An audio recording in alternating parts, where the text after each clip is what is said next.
Hello, everyone, and welcome to episode 3 of the Worldwide Wrestling Exhibition Series, the Journeyman's Cup Tournament. If you are just joining us for the first time, I'm going to go over what this is in a second. If you have been following along with us so far, awesome, thanks, welcome back. So what we're doing here is two things. One is we are playing the Worldwide Wrestling role-playing game, which is a professional wrestling RPG that I designed and recently successfully kickstarted. So thank you very much to everyone who backed. It's awesome. I'm excited to be in progress with it and be ready to get it out to all of you. And this particular episode, as I said, is the third one in our ongoing series. So the first two episodes, I kind of tried to make a point of going over mechanics and being very specific about what we were doing.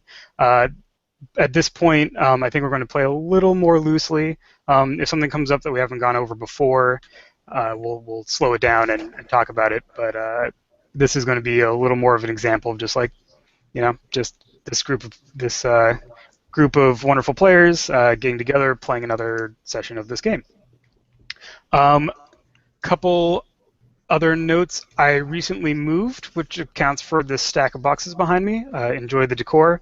It also means I lost my notes in the move, so if we have to stop and be like, wait, what happened again? I didn't have a chance to rewatch the old episodes today, so we might be doing a little bit of that. Apologies in advance.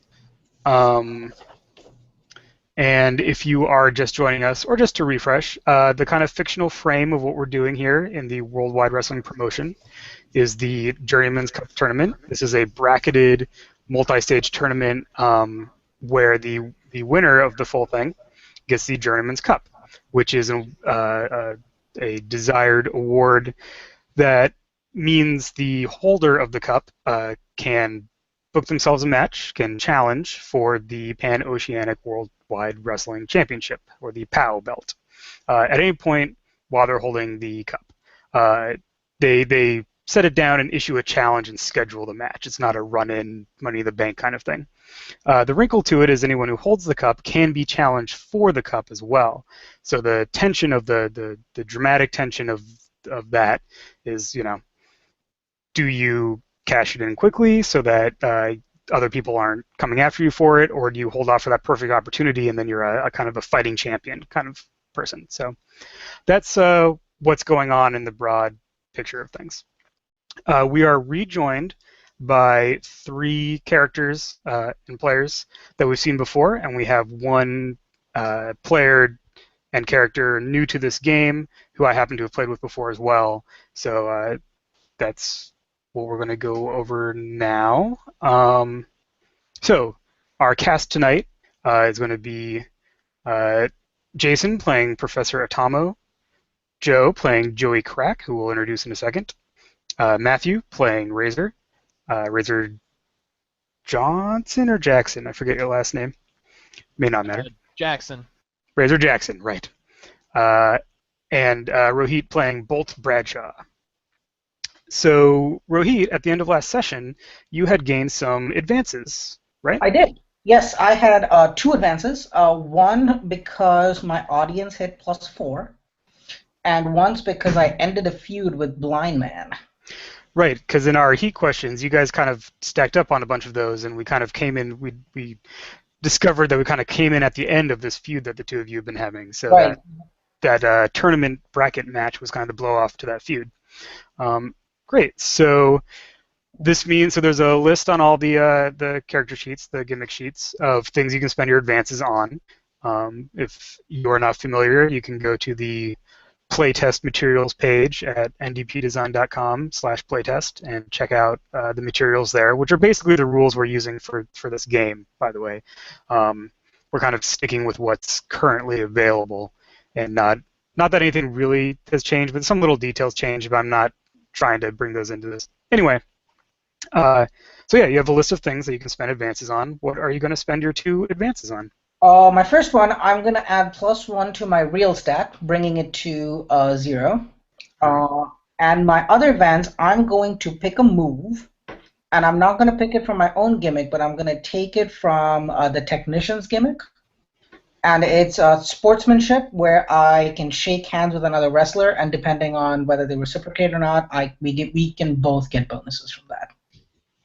Nice. So you're kind of seeing your character as evolving to being more, both having an easier time exposing the real performer to the audience and getting a good response from it, Yep. and also kind of bringing up this whole honor among wrestlers, good sportsmanship kind of gimmick. Yeah, it seemed like from what we talked about at the end of last time, like where my character's arc was heading was like directly into Professor Atomo, who's demanding honor. So I thought, we'd kind of work toward that, and I'd kind of show him that, or maybe I won't. The idea would be that the major conflict that my character would have would be like, are these two styles of wrestling compatible? What Professor Atomo thinks, what I think, and where that goes. All right, cool. We will see how that goes, but I think that's great. And so when you gain advances, you can spend them immediately, or you can save them until you have a moment to think about it and spend them between sessions or at the beginning of the next session or whatever you want to do. Cool.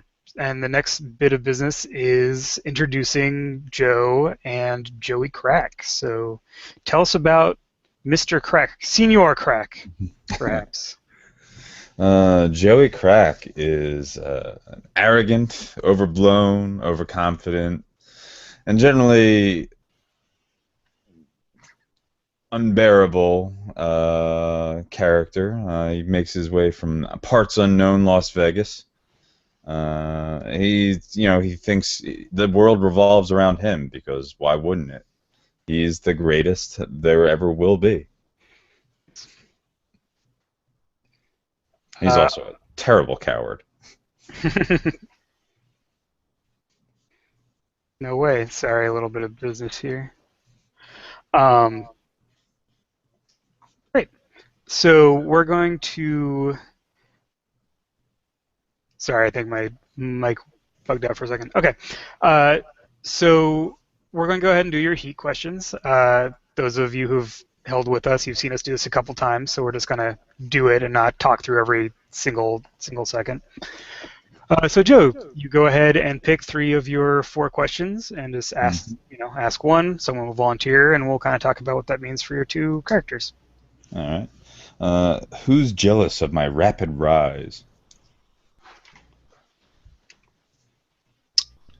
That'll probably be me, if everybody's okay with that. I was mentored backstage. I thought I would be the one getting the push, but instead you're the one getting the push, and I think my character would be jealous of that. All right. Who did I debut with and leave behind? That could be me. I think we've established that I'm sort of newer to the franchise. And maybe, and we'd said that Brainberg and I also came up together, so maybe the 3 of us were part of like a new crop of wrestlers they picked up. It could have been called the New School when you debuted. Yeah, maybe there's a little bit of a stable in your background. That could be cool. That's interesting. Now I'm torn between the last 2, but they're both so good. Invite Atomo into your life. All right, we'll go with who's taken me under their wing. I will do it, because by golly, I will beat that attitude out of you. Yeah, that's what I thought it would work great, just because, the whole Matt mentality versus flipping around. I think we've also established in the past that like there's 2 major mentorship groups backstage, Reapers and the Professors. Yeah. It's gotta be one or the other. It's like you belong to one of the 2 schools of mentorship. Right. Yeah, Reaper is much more about the look and being evocative and making money. And Professor Atomo is more about like, no, it's the wrestling. What you do on the mat, kid. Awesome. And Joe, what are you starting off as role-wise? Oh, the golden boy? Yeah. Oh, heal. Oh, he'll. Yeah. Starting roll, heal. Sweet. I So, sure hang out with a lot of heals for a face. like we said, you're kind of a tweener, a little Yeah, bit. we talked about this. Well, it's because you're so old. You're a face in the sense that you don't hit people with pipes. No, he you have does. He does fair play. It's just what he wants is for people to learn the ropes. And if the people come up to him, he doesn't really care what role they're in as long as they're learning the ropes properly.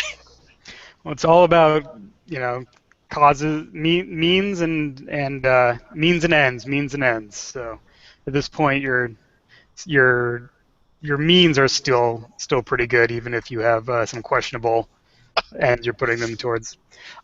Cool. So this. Nathan, just to confirm, none of us got heat with Joey, right?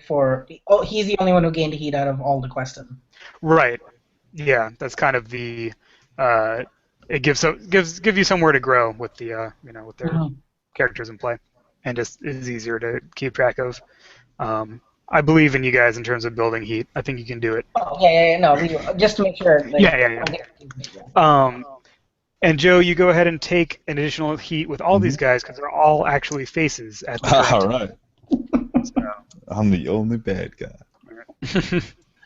We'll see. We'll see what the night brings. Right. Yeah, things could get a little weird. We'll see. Okay, so I'm going to go over kind of a quick little recap of what we've done and where we're at, and then we will get into play, which we'll start with one of Rohit's moves, but I'll go over that in a second. Another thing I want to mention for those of you who do join us live, apparently there is some kind of applause feature that exists. I'm unsure.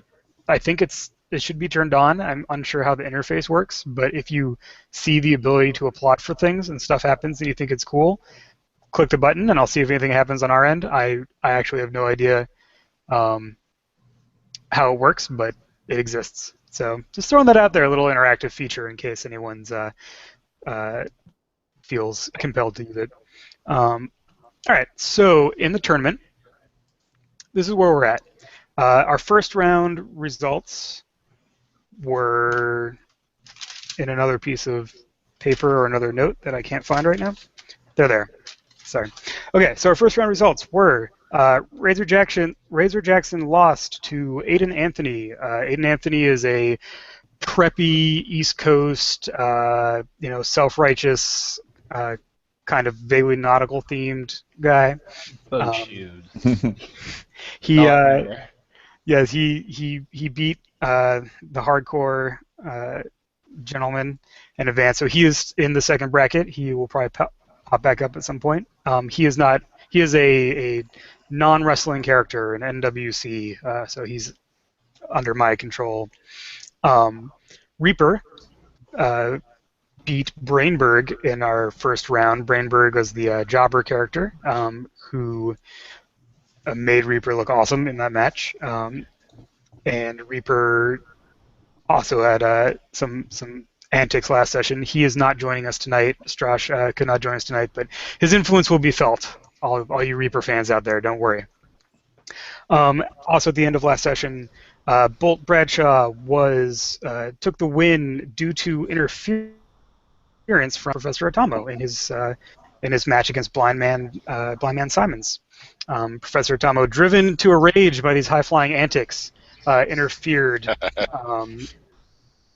costing Custom Bolt an opportunity at a high-flying move, but winning him a match by disqualification. So our current second-round bracket includes Aiden Anthony, the Reaper, Bolt Bradshaw, and there's a little surprise which we'll get to in a couple minutes. Other than that, are there any other storyline things that we should mention at this point that I'm forgetting? I want to.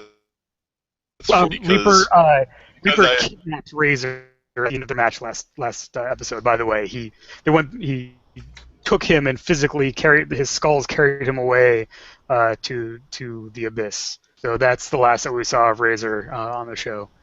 That is an important detail. Because I've been enjoying the heck out of the videos while I've been doing other things and rewatching them, I know that technically Aiden Anthony didn't beat Razer because it was a no DQ match. They ended undecided. So theoretically, Razer could still be in the mix. I wasn't gonna say anything, but I'm glad someone else knew that. I was gonna let Nathan do his thing. He's the guy running the game. It's his game. I'm secretly a huge Razer fan. Creative's hot on Aiden, so they might conveniently forget about that. They're like, But no, thank you guys for reminding me. That's a detail. So that's the kind of thing, right, where during the game you guys can be like, wait a second, this is what happened. So you can make that a point on the character level, bring that up, and be like, hey, I didn't actually lose that match. I'm still in the tournament, blah blah blah, and that's a totally legit thing for you guys to do. In this case, I probably should have remembered that, and it has not transitioned through my loss of notes and my non-review of the show. Okay, it's like a first blood match when somebody bleeds in the first 30 seconds. They just ignore it. Just keep going. Go to a commercial break. We'll clean it up. All right, so I'll go ahead and put a little star next to both of their names. Those are still TBD, perhaps. Great. Anything else? Cool.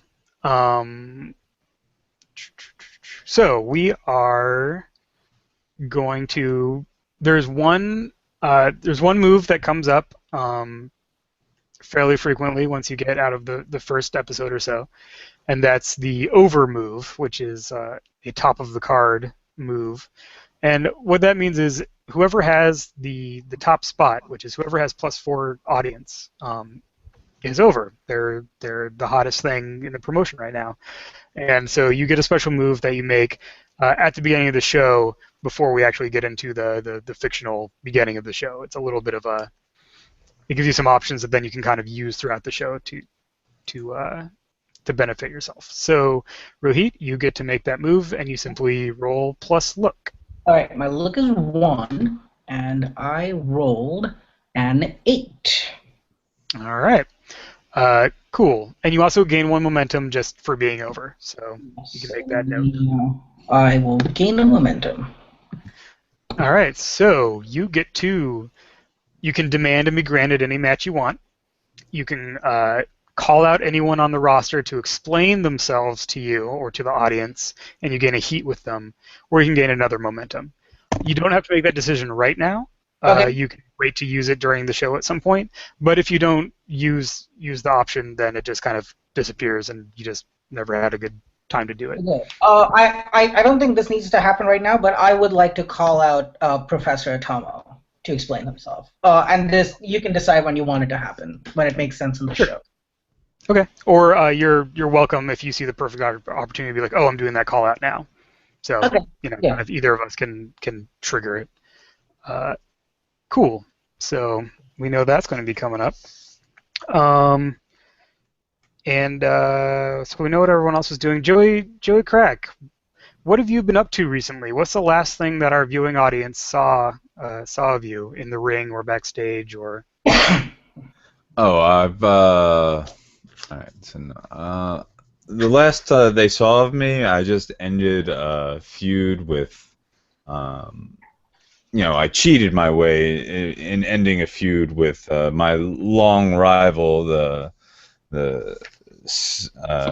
Stick Boy, who's a hardcore wrestler, and that the fans really enjoyed him, but that's because I made them hate me. Like I would constantly attack him with his own weapons and use his own move against him, just and constantly like degrade him all through the ring, and I would hit him with a weapon, but then like lure him into like, no, this is not a no disqualification match. All right, cool. So the last we saw was you lording in your victory over Stick Boy, covered in his own broken sticks, used against him to get your victory. Mm-hmm. We'll say. All right.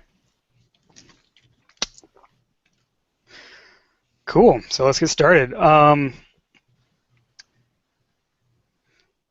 So we cut into the beginning of the show. Welcome everyone to Worldwide Wrestling, coming to you live tonight from Providence, Rhode Island.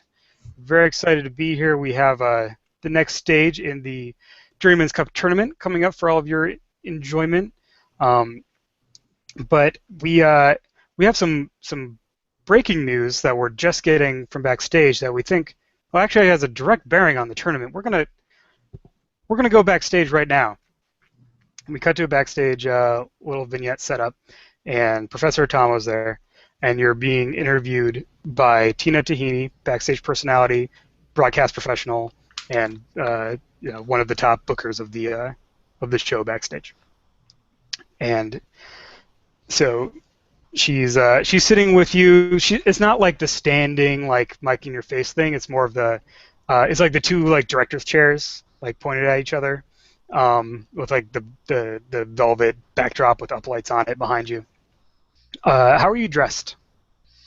It's an interview, so he's in his professor garb. He's got on his tweed jacket, and he's got on his button-up shirt with a little bow tie, and the pipe, of course. So he's there. He's got his horn-rimmed glasses. And he's like, So Tina says, Professor Atomo, we were all the entire worldwide wrestling universe was shocked when you interposed yourself into last week's match between Bolt Bradshaw and Blind Man Simons. Just we had thought you were retired. What is do you have a specific reason for coming out of retirement? Are you coming out of retirement at all? That's the question we all want to know. Was that a one-off thing? I mean, you were wearing your singlet. well, Was that a one-time opportunity, or are you back on the roster? you should always be ready for the science of wrestling to strike you. That is why I never take off my singlet. But I'll tell you, the event that happened, it's complex, Tina, as you might imagine. It's difficult for anyone without a degree in advanced wrestling to understand, but I will try to put it in layman's terms. Firstly, I'll admit there was some hubris. It's the same trap that catches many scientists, many researchers, Tesla, Oppenheimer, George the Animal Steel. We all get struck occasionally by our own greatness, and when we see things that are awry, we just must act.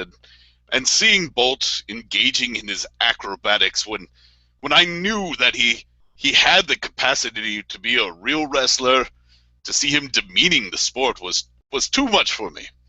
So I leapt into action and I laid him low. I'll admit this was perhaps not the right decision, as the blind man seems to be saying I've sparked some form of apocalypse. But I still believe that science can stop this, that science can win the day. So, I take it upon me now, not merely for myself to join the tournament, not merely for myself to come out of retirement, but to save the world. I must avert what I have wrought. I must do the right thing. That is why I will win the Journeyman's Cup. Wow, those are some strong words, and I've been informed by that our general manager, C. Colton Craig, that he said that not only have you rejoined the tournament, that due to your vast professional experience and doctorate in wrestling science, you're actually being grandfathered into the second round. You don't even have to compete in the first round. It's like you already won. Do you feel like that's fair, or would you rather compete like everyone else on the roster? Another difficult question. You have a mind like a steel trap. The truth of it is that I have laid years into this company. I've taught many people. I still teach many people. If you haven't been able to see the work yet of Joey Crack, I've been trying to teach him some basic moves.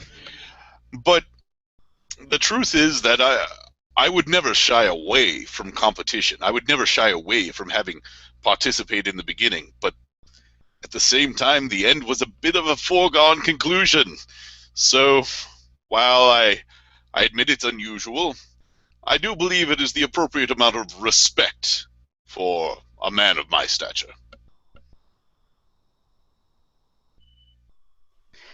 Wow, that's well, I think I think I speak for the entire, for all of us here backstage and the whole roster when I say we're glad that you're back. I'm happy to see you teach us all a little something every time you get in that ring. Well, it's good to be back, and I'm glad to be appreciated. All right. Great. So that was a little showcase for you in your return, and I think you totally get to cut a promo. You Sweet. spoke your mind and let us know some stuff you thought. So go ahead and roll plus look. It's days like this, I wish I had a higher look score. Holy! Did that appear there? Yay! Sweet! Mm-hmm. All right, well, I have a look of 0, but that gives me a 12, and yeah, my heart grew 3 sizes that day. Well, I think the audience, which is seeing it on on the Titantron, starts cheering, cheering and clapping and responding as if they're watching it live, like they're it's live in the back, but they're responding more like you were in the ring in front of them or something. So I think they're excited to see you back. Everyone's excited to see you back. Who doesn't love Professor Atomo with his doctorate in wrestling science? So yeah, so you gain a momentum, and do you have the move shoot up? Yeah, I gained 1 momentum, and I gained a heat with the subject of the promo, which I think for the purposes of this have got to be Bolt there. So yeah, which will put me at a 2 for him. Hey, cool. I'm at a 2 for you as well. So awesome. Nice. Awesome. All right. So speaking of Mr. Crack, so I think we're going to go ahead and cut from that to we're going to go ahead and cut from that to the ring, because so on commentary like we're all very excited that Professor Atomo is back, and he's just so not only is he a master of wrestling science, he's well spoken, sharply dressed, and it's just fantastic to have him back in Worldwide Wrestling. But perhaps even more exciting than that is our first match tonight. And that is when Joey Crack's music hits, because you're going to go ahead and kick us off tonight. What is Joey Crack's entrance look like? All right, so it's a ridiculous sort of laser light show with he's got pyro because he is grand. He is the showman, of course, and he's got comes out to a ridiculous cover of Wild Thing by, it sounds like, sort of like electronic woman singing. And he just dances his way to the ring, swings off his leather jacket before, hanging it over in his corner. And then he just extends his arm for the microphone.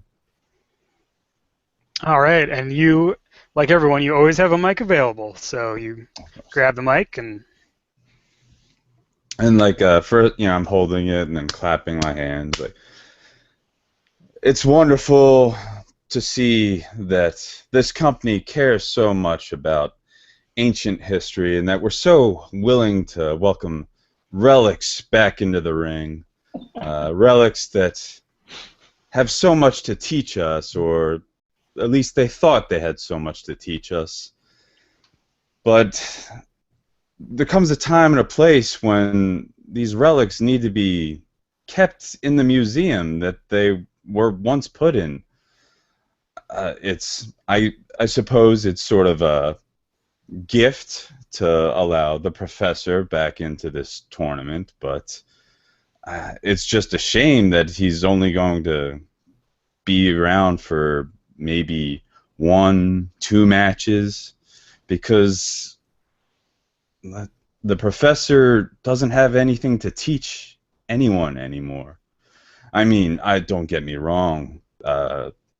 His problem with Bolt, sure, Bolt needs to stay on the ground. But the professor's not going to be able to teach him how to stay on the ground. I'm going to teach him how to stay on the ground. Because no one here can handle 100% pure crack. You Judas! All right, roll it. Roll plus look for that promo. Fingers crossed. Oh. Oh. There's no less than Judas there. That was the first failed roll in the last session and a half, I think. Such is my life. Your life. Okay. Man, they hate me. Yeah. And not in a good way. You cut that, and everyone is so legitimately excited to see Professor Atomo that when you start going in at him, everyone just basically just sits on their hands, right? Just starts rolling their eyes, just like, oh man, really, like this is the this is the cheapest thing you could do. Like it comes off as you're like, oh, he's back. I'm gonna cut on him because that'll get me in, and not like because you have history, which you do. So man, I've got X-Pac heat. yeah, it's a little X-Pac heat moment.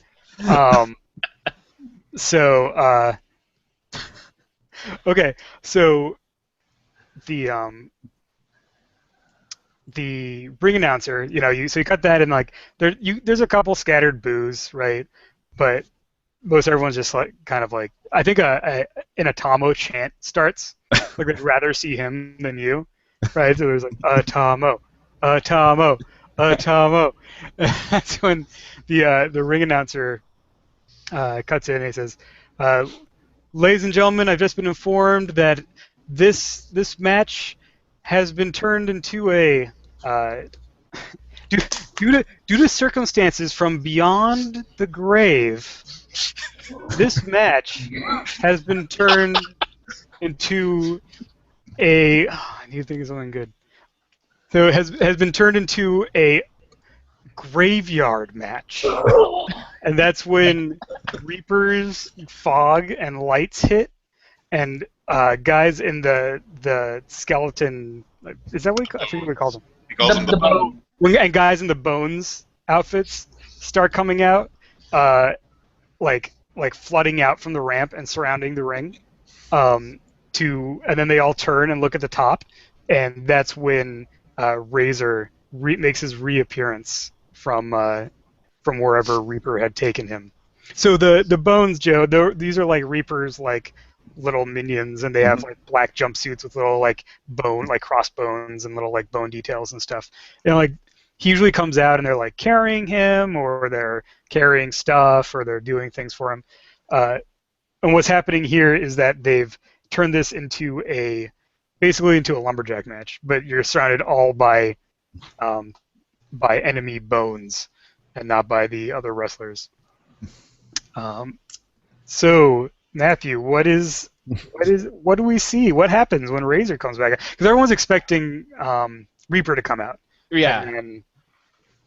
So it's we've established Razer usually has either like a local band or some metal thing. So he probably has like some like atmospheric sort of like dark metal, something that's way too way too dark. And he comes out in almost his same attire, like he still has the cutoff shorts, but he has like a hoodie that's sort of pulled down.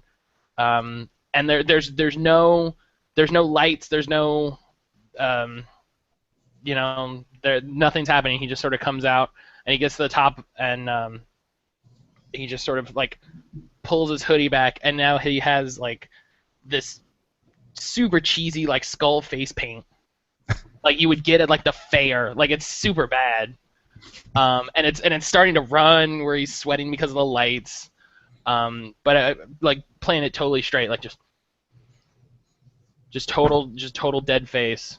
Do they announce you? Are we going to do that name change, or do they announce you? Yeah. Okay, so the announcer goes, and now introducing from the lands beyond, formerly known as Razer, the Scythe. And that's probably like when he just When like you like flip back your hood. yeah. Yeah. Um, Nice. Are you still carrying your trademark chair, or is that also gone? No, that's gone. Boo. Ah. That's the old ways. See what happens. Awesome. Are you? So this would be. I think this would be a good time for you to, go into what happened, or do you want to save that for later and just do the match? I kind of leave that up to you. No, we can do it. We can do it before, because who knows? I might get my butt handed to me. That's true. If you really- I'm through a table. So here's what happened, guys. Yeah. So you come out. Do you come out with a mic, or do you take one from one of the? I'll just the bones will like bring me one. Yeah. I pull the hood back, and I'm like, there's a lot of scary things in this world, and I thought that facing the Reaper was the scariest one, but I was wrong. What was scary was what happened afterwards. Things I saw. The blind man had it wrong. He said that a great evil was coming. I say that evil's here. And he is backstage. And he is walking among us. And he is known as the Reaper. And there is no way to stop him. No way. So the best you can do is get out of the way, or he'll make you join him. And I drop the mic. Nice. All right. Roll plus look. Cut that promo for sure. All right. I got +2. Didn't do me. 8. So +2 is a 10. All right. We'll trust you. You seem like a trustworthy fellow. I can. So you gain a momentum and pick one from the list.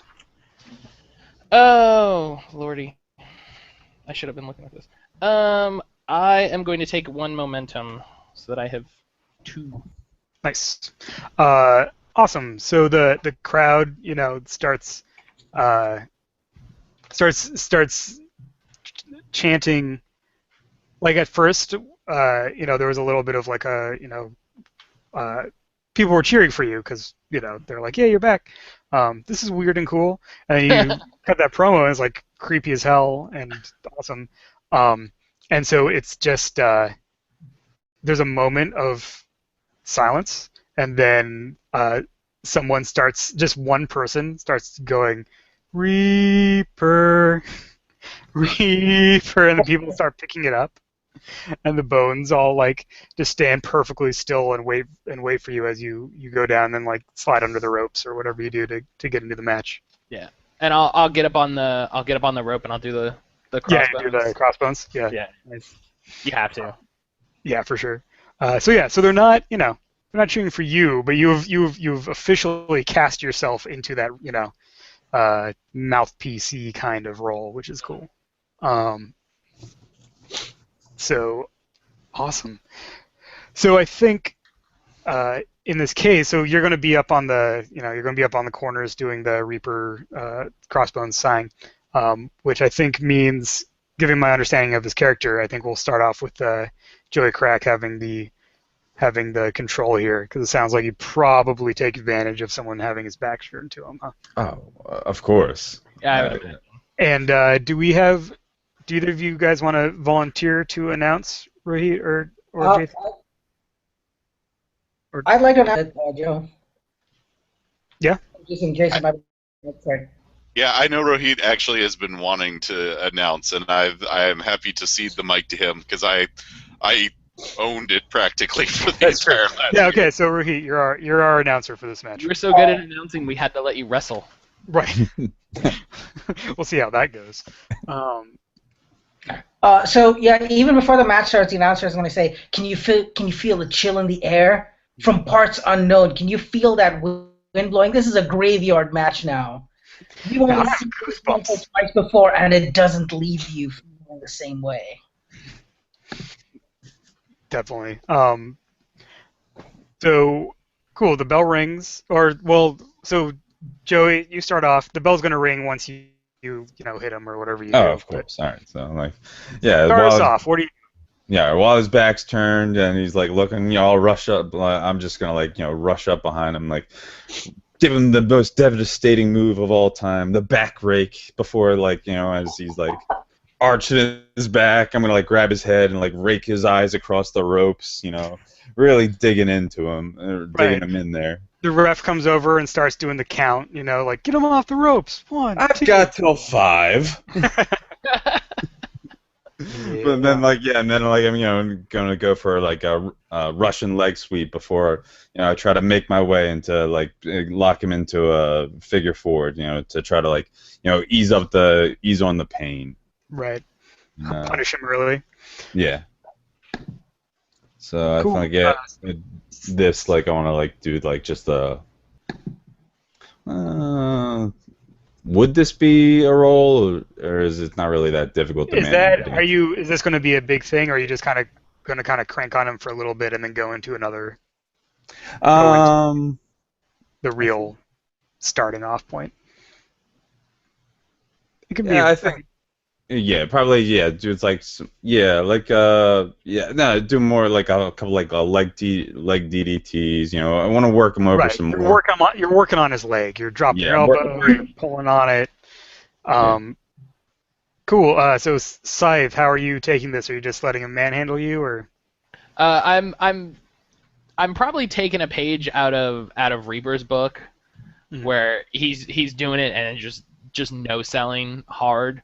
Like every so often he'll get a shot in and I'll break for a second, but just he's working on and trying to struggle out of it. Nice. Cool. So you're cranking on his leg, working it over. How does this look from the sidelines, Rohit? Oh, Joey Crack. He knows exactly what to do here.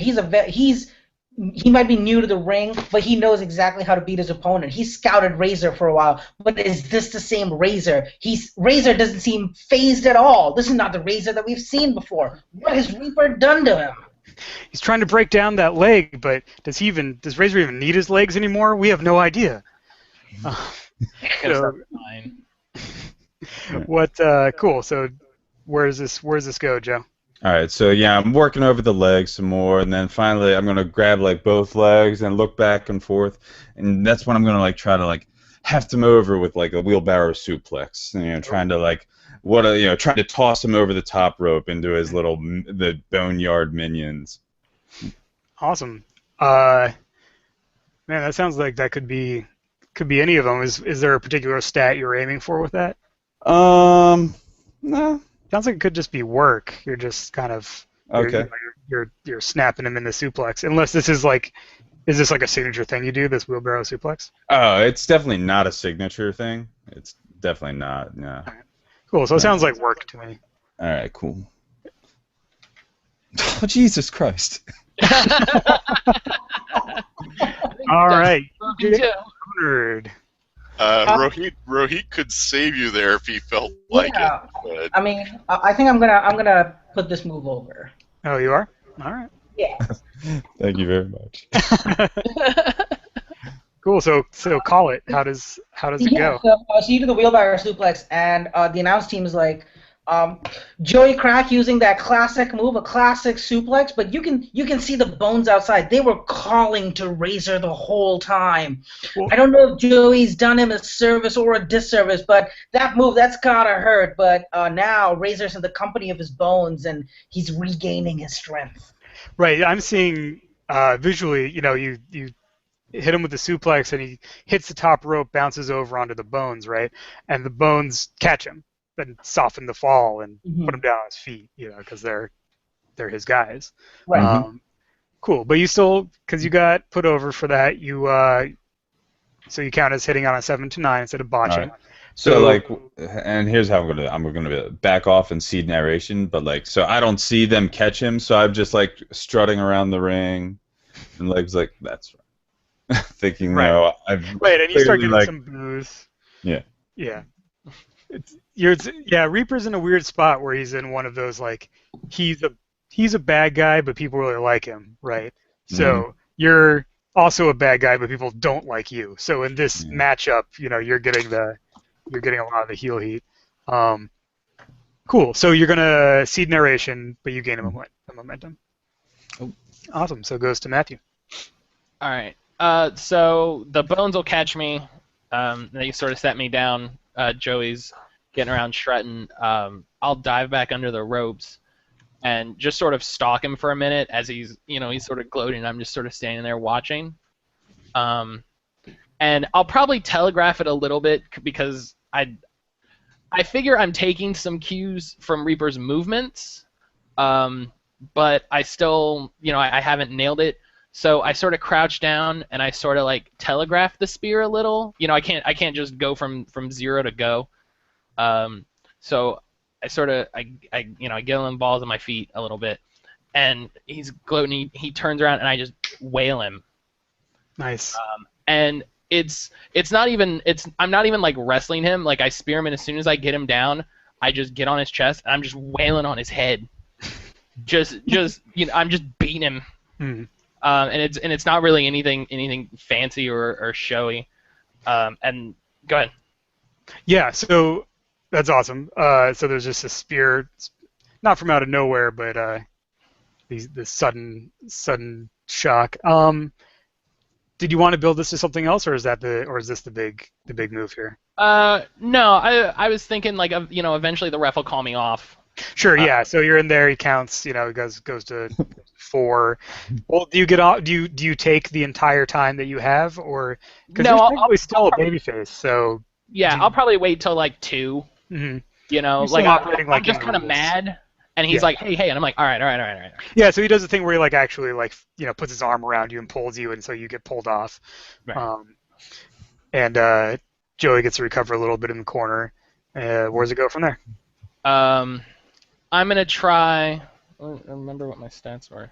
And I think the bones on the outside, like they come over, and when the ref's pulling you away, they come over and start grabbing Joey's limbs and stuff from the corner and like pulling them outside, and like they're not really doing anything to you, right? Like they're not like chopping you or like trying to injure your limbs or anything. I'm totally smelling it up, like freaking like what? Yeah, it's just they're just pulling you out of the ring wherever they can, and you're pulling your limbs back in, and it's like not it's not a wrestling thing. It's just a weird little horror movie, like come to us kind of thing.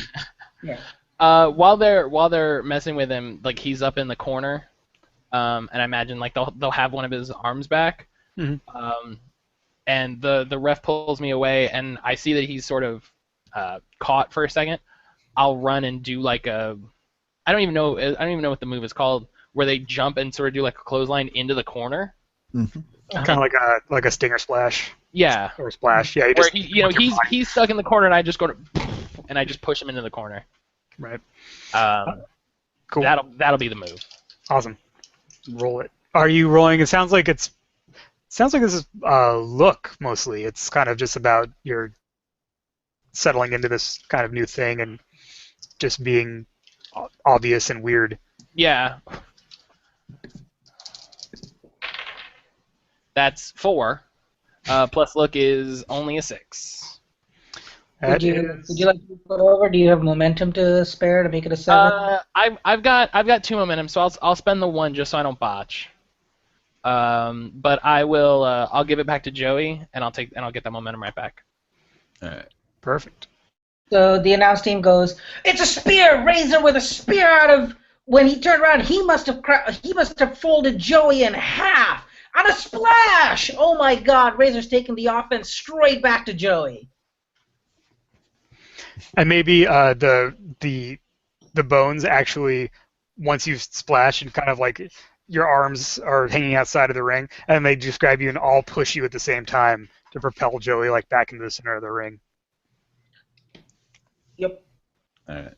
So we get pushed back to the center of the ring, and then I think at this point we're just going to start like trading blows back and forth, and we each keep swinging our fist until suddenly I do the classic bring my knee up right into your midsection to double you over, and then I'm grab you by your hair? Yeah. Okay, I'm gonna grab I'm you a by your hardcore hair. guy. I got long hair. Okay. So I grab him by the hair and like, like, you want to get hardcore? Let's get hardcore, and like, rear my head back to smash your head, and then I'm just gonna stumble backwards, like, oh, why did I do that? Why did I do that? That's not. I don't do that. What the hell? But yeah, then like, shaking the cobwebs off, and like I think we're like both probably like reeling from it, and then I'm just gonna like rush forward to like do a baseball slide, a low drop kick to the knee, going back to work over the legs, and like then I'm going to start picking you up, and then I think I'm gonna toss you off the ropes and then go for an arm drag.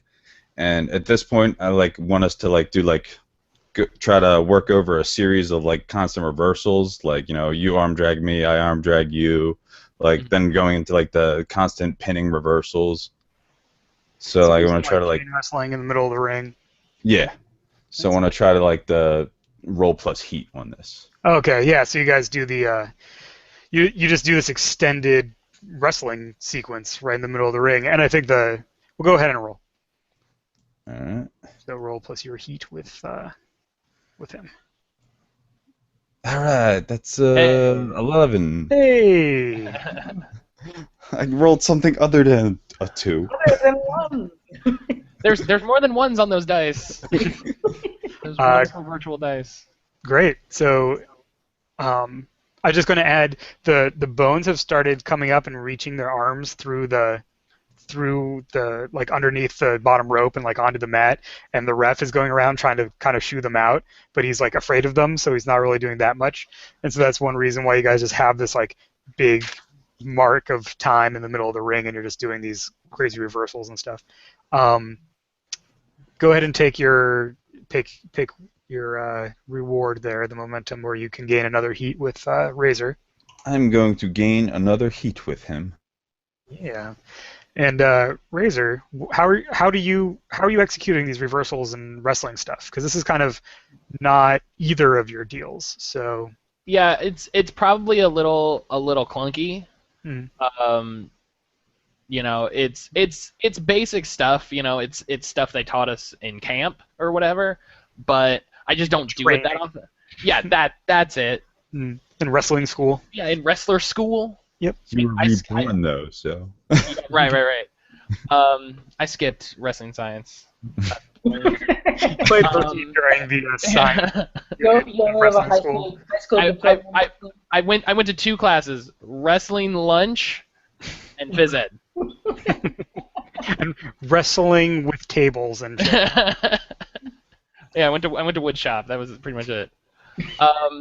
So it's kind of telegraphed, and anyone watching with any sort of critical eye is like, wow, this is really telegraphed. Like, this isn't that good. They know that Joey Crack is the one carrying this. Yeah, like it's pretty obvious pushing this and making it happen. But it's not bad for the two of us.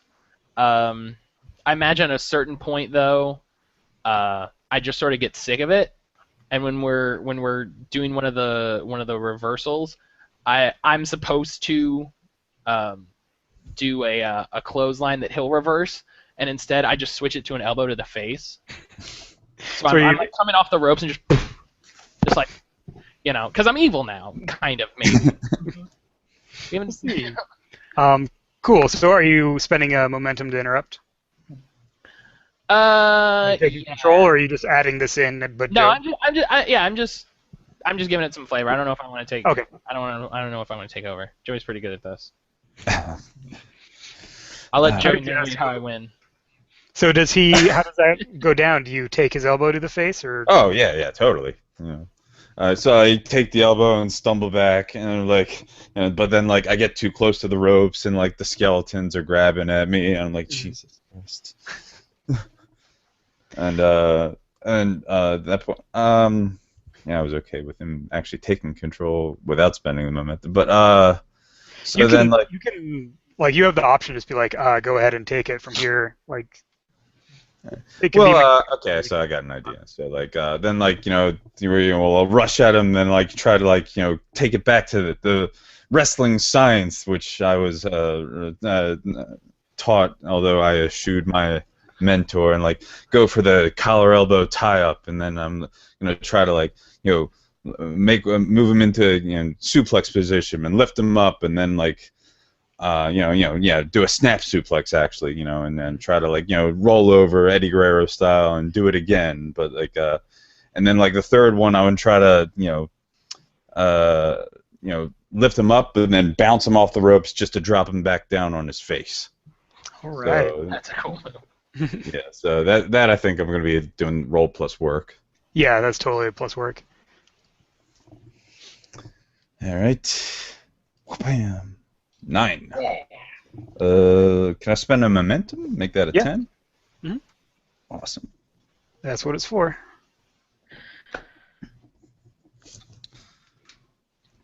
So the announcers on the sideline are like, Joey Crack, completely unfazed by the bones surrounding the ring. You can see them almost reaching in to try and grab at his soul, but he's going back to the basics. He's going to good old-fashioned wrestling signs, good old-fashioned mat wrestling that he's learned from the professor. Snap suplex, another one, and a bounce off the rope into a face plant. Awesome. All right, so I think this is going to roll into the new finish of this match, which is being called to you on the fly by the from the ref, because originally Joey Crack was supposed to go over in this match to show off his what a threat he is, but since his promo fell so flat, they had a sudden crisis of confidence in him backstage, and so what happens, where this is going, is you do the snap suplexes, and they're awesome.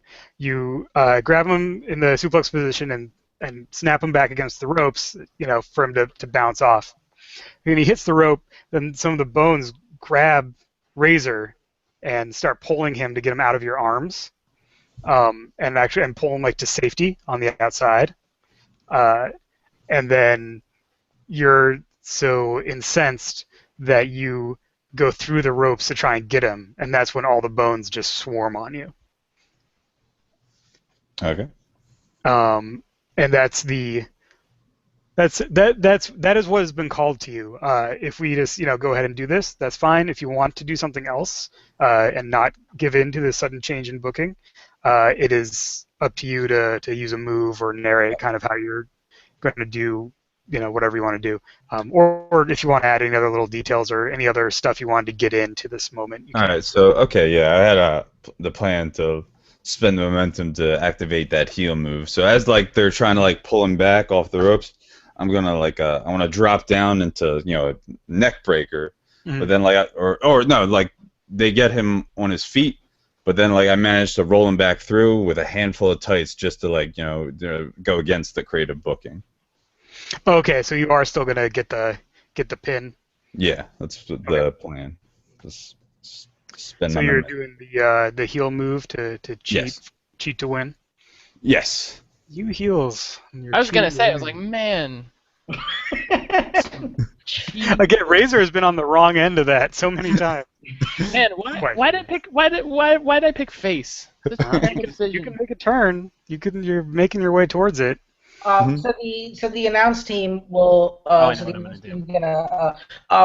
Joey's got him against the rope, and he's pounding on him. Razor's got no way out. But wait a minute, the bones are pulling Razor, but Joey, and so they're gonna get a little bit confused. Joey's got him down. A schoolboy roll up. He's got.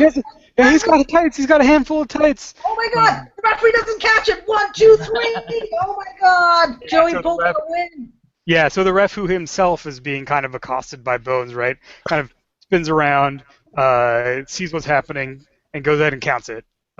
Just to make it all work, right? Mm-hmm. So go ahead and roll your. So this is, I think I mentioned this before we went on air. This is one of those times when it's kind of up to the style of game that you're running and and what your agenda is as creative. Because when this happened last session, when Reaper used the heal move to win, I told him not to roll his finishing move because it just like didn't really seem to make sense to me in that moment. And in this, however, since it feels a little more right to me to like go ahead and do your finisher, Okay. because kind of from the audience's perspective, you're kind of stealing this one really quick, and then we're going to go to like the post-match business. So Now, yeah, you just roll, right? you just roll straight, and then spend momentum if you want to or need to. 8. I don't have any momentum left, so. Then I can. Alright. So What does your what's your finisher on an 8? They make you work for it. Choose. They obviously allow you to get the win. Gain plus heat with them. They push you. You both gain 1 momentum. I think he obviously allows me to get the win. Mm. Yeah, it's extremely clear that he like is he could just stay under the ropes and you wouldn't be able to roll him up, but he like scooches himself so that you can make it happen. It's helping you out a little bit. Mm-hmm. Cool. Damn, boy, we got heat of 5 now. What? It only goes to 4. Tops Oh. at 4. Oh well. Then our heat stays at 4. Our heat's at 5. It only goes to 4. It's at 4. No, that's great. So, It's so at you 4 have plus 4, 1. right? So you have 4 with him, but Razer, you don't have 4 with Joey. No, I don't have any. Nobody has anything with me. Yeah, as you work it up. Okay, so that's cool. So we'll go ahead and finish out this match. So you roll him up. He gets the one. You get the 1, 2, 3, and the ring announcer starts saying, the winner of this, and then one of the bones grabs the mic out of his hand, and then other ones come in under the rope and grab you, and they all pull you out to the outside, and the lights go down, and like the mist comes up, and we just see like the struggling mass of bones carrying Joey Crack away up the ramp. This is. I thought I escaped. Yeah. So what is Razor's role in this? Instead of doing that, I totally was gonna make a heel turn. Oh, sorry. Go ahead. If you wouldn't mind. I don't. So That's the original plan, but yeah. So he cheats to win, and I let him get the win because I know it's all gonna serve the greater good. Because he gets the win, right? So they ring the bell. He gets the win. The ref goes to throw his arm up, and as soon as he does, one of the bones comes in and just starts pounding him in the ribs. So just like 5 or 6 of them just jump in the ring and start stomping on him. And I get up and they got him held, and 2 of them throw a table in, and they set the table up and they put Joey on it and they're like holding his arms like this where he's spread on it, and I get up on the top rope and I do like a big leg suplex, like right on his neck, and obviously it just destroys the table and destroys us. But it's one of those things like the end scene is me getting helped out by the bones like away from the ring, and Joey just left in the wreckage of the table. Oh, so they don't take him. No. But that's totally like total heel turn. Yeah, no, that is a total heel turn. Beat me, dead. Yeesh. I think that makes a lot of sense. And then commercial. So, yeah, and then they go to commercial. So you go ahead and because you make the turn, you go ahead and gain a heat with each of the baby faces, Right. with Bolt and Professor Atomo. Oh right, I finally have heat with those guys. This is how you get heat. You just jump back and forth. I'm a good guy. I'm a bad guy. I'm a good guy. I'm a bad guy. yeah, guys. Oh, look! I got 5 advances. It seems like by the end of this night, most of us might end up being healed. Just a bunch of cheating jerks punching each other in the face. Wrestling. All right, Joe, you gain an advance because you worked a match with someone you had +4 heat with. Oh, okay. I thought, has it changed? I thought you only gain one audience. Oh, I'm sorry. Yes, one audience. Not Okay. advance. I was gonna say, I'm like, damn. No. You gain one audience. Okay, cool. I misspoke. Nice. Well, that went well. Yeah, so, make up for my crappy promo. Yeah, that's what you get. You were gonna look awesome, but then you blew it, and Stupid And then he dice. fixed it. and throwing you under the Reaper bus. What's happening? Awesome. Let's go ahead and take like a 5-minute break. I need to make a pit stop, and then we will come back from commercial into the second half. So Okay. I will be back in a couple minutes. I'm gonna get some water as well.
That was a fun match. Yeah, that was pretty cool. Thank you for saving me from being kidnapped by putting me through a table. Well, what I figure thematically is that the bones. I think the bones should only, and I hope Strauss agrees with me. I think the bones should only do that when Reaper specifically beats somebody. Mm-hmm. With the idea that like they ultimately follow him, and I'm like, in the power structure, I'm like a lieutenant. Mhm. Yeah. Like my idea, like if was gonna be like push your little dead body back on the bones, but yeah, it's like no, it was like there's always like get away from me. Right. Yeah, you're just Bebop or Rocksteady. You're not Shredder. So. Yeah. I'm not the guy in charge. Right. I'm just the better guy who gets a name. Uh-huh. Yeah, I definitely see that as specifically a Reaper thing. Mm-hmm. I was going to commandeer it for my own purposes, but I liked where you went with that. So,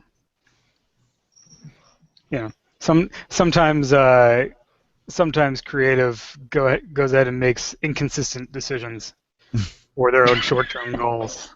Right. Shocking, I know. That's never happened on real wrestling ever. Never. Nope. No, that was good. Yeah, that was a very fun match. Yeah, I think one may not problem, but one restriction of the online format is that there's a little less. It's harder for the announcer to just break in and say stuff. Right. Yeah. When we play face to face, it's a lot more natural for like Rohit to just start talking in the middle of what's going on, and it makes sense and flows. And for this, I was trying to throw it to you at specific times to make sure that you got that stuff in, because I know it's hard to try and talk over people when we're on headsets and stuff. Because the way announcers normally announce spear is like as soon as the move hits, they're like spear, and then there's an impact, and then they're like done. Mm-hmm. Or if Rhino does it, they say it 3 times, but like. Gore! Man, it sucks rolling a 2 on your first roll. We were talking about the last time we played, and you blew your first promo. And then you're like, oh, I'm going to choose this other gimmick that's better at talking. Yeah. It doesn't help that I chose the technician who has -2 to luck. It was like, then I quickly realized, I like cutting promos. Well, you can like cutting promos. The audience just doesn't like them. That's the tension. The tension. I gotta be serious for a moment.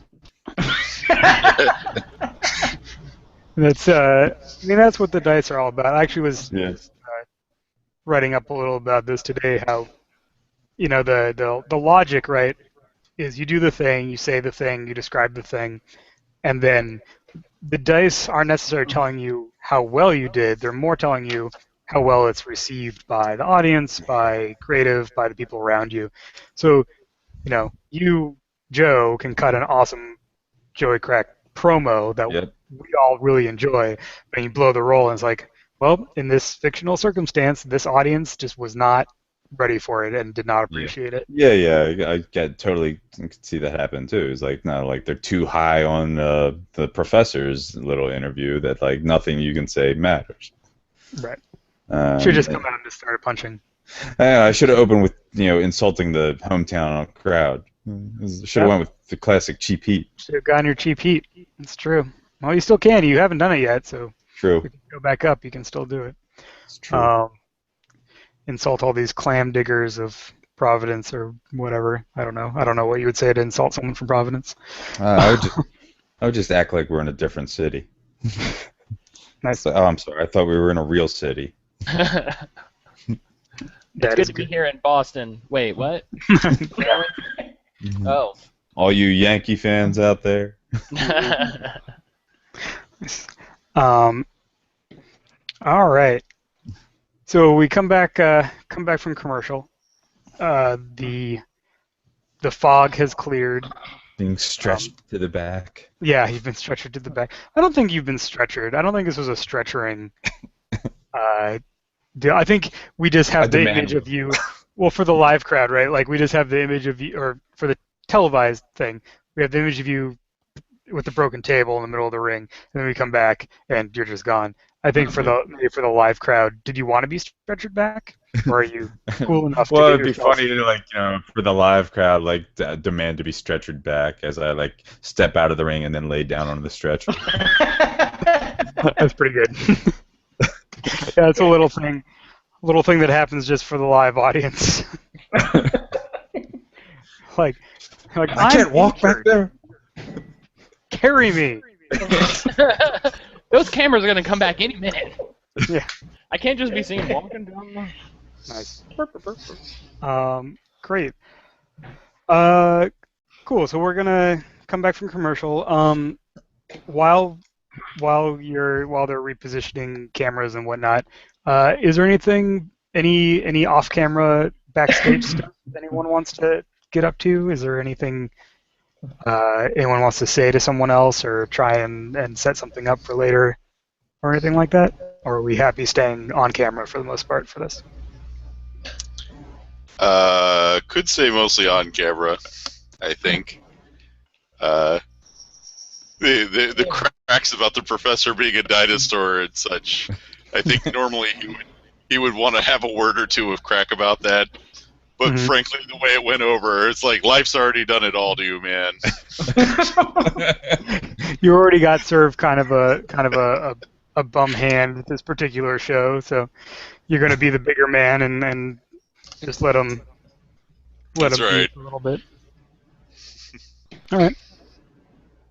That's cool. All right, so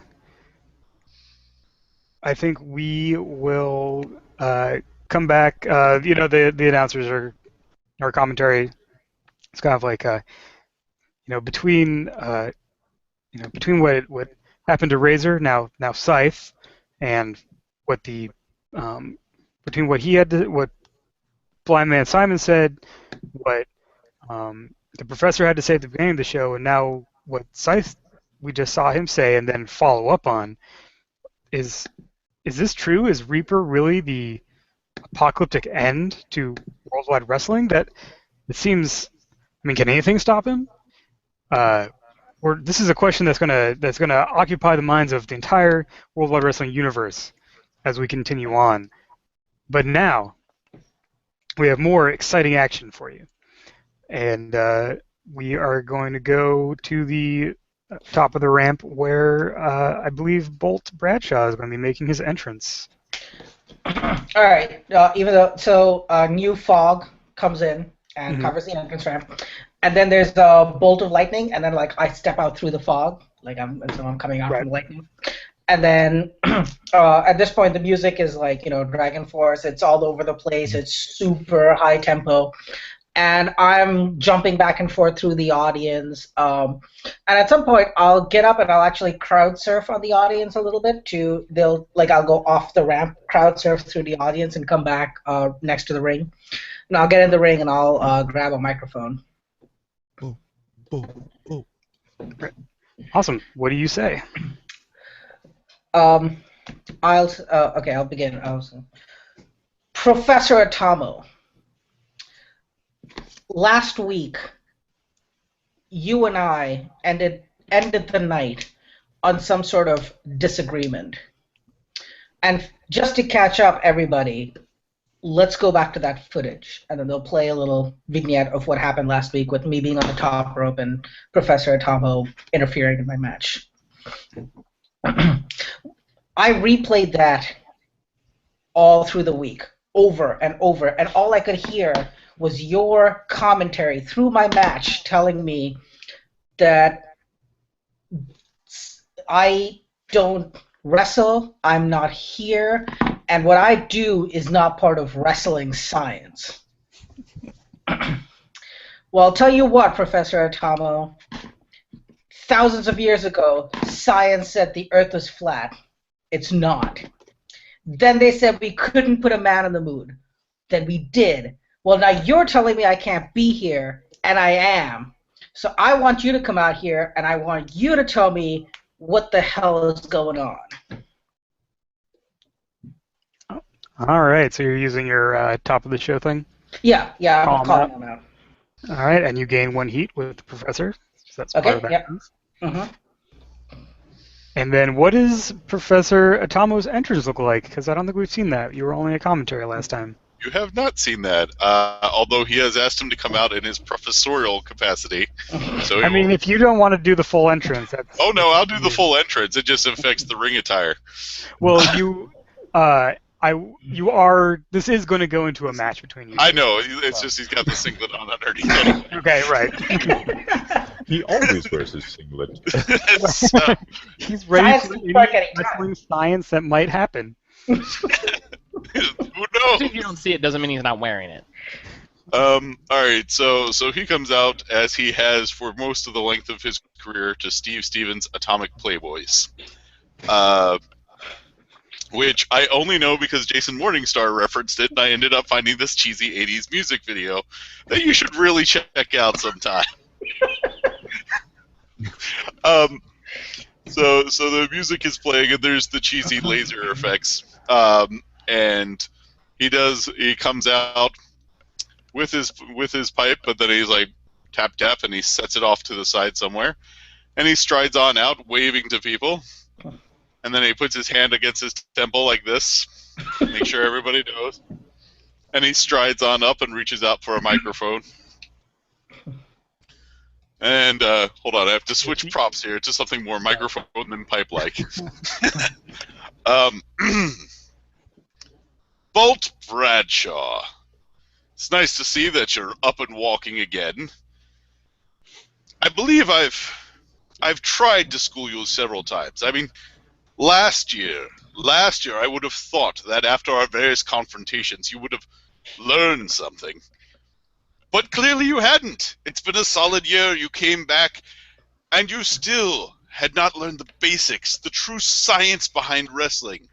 I've never denied, and I never will deny, that you have athleticism. I will not deny you have heart.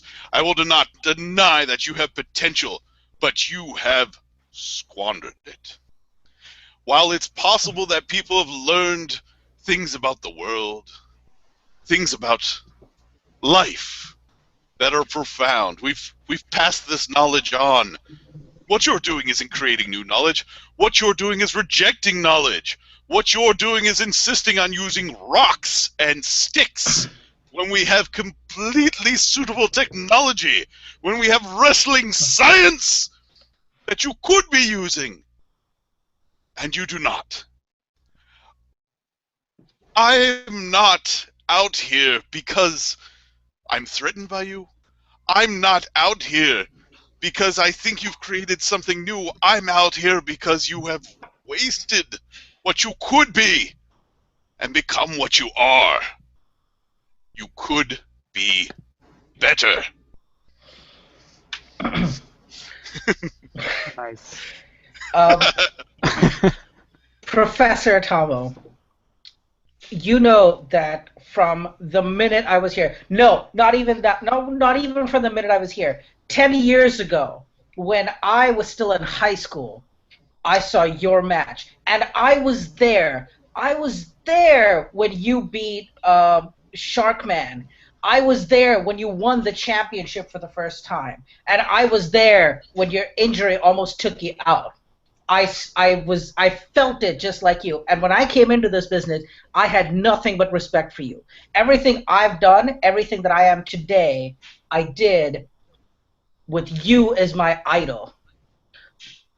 But it seems idols can also fall. It seems the god that I thought you were, that's not what you are. You're just human.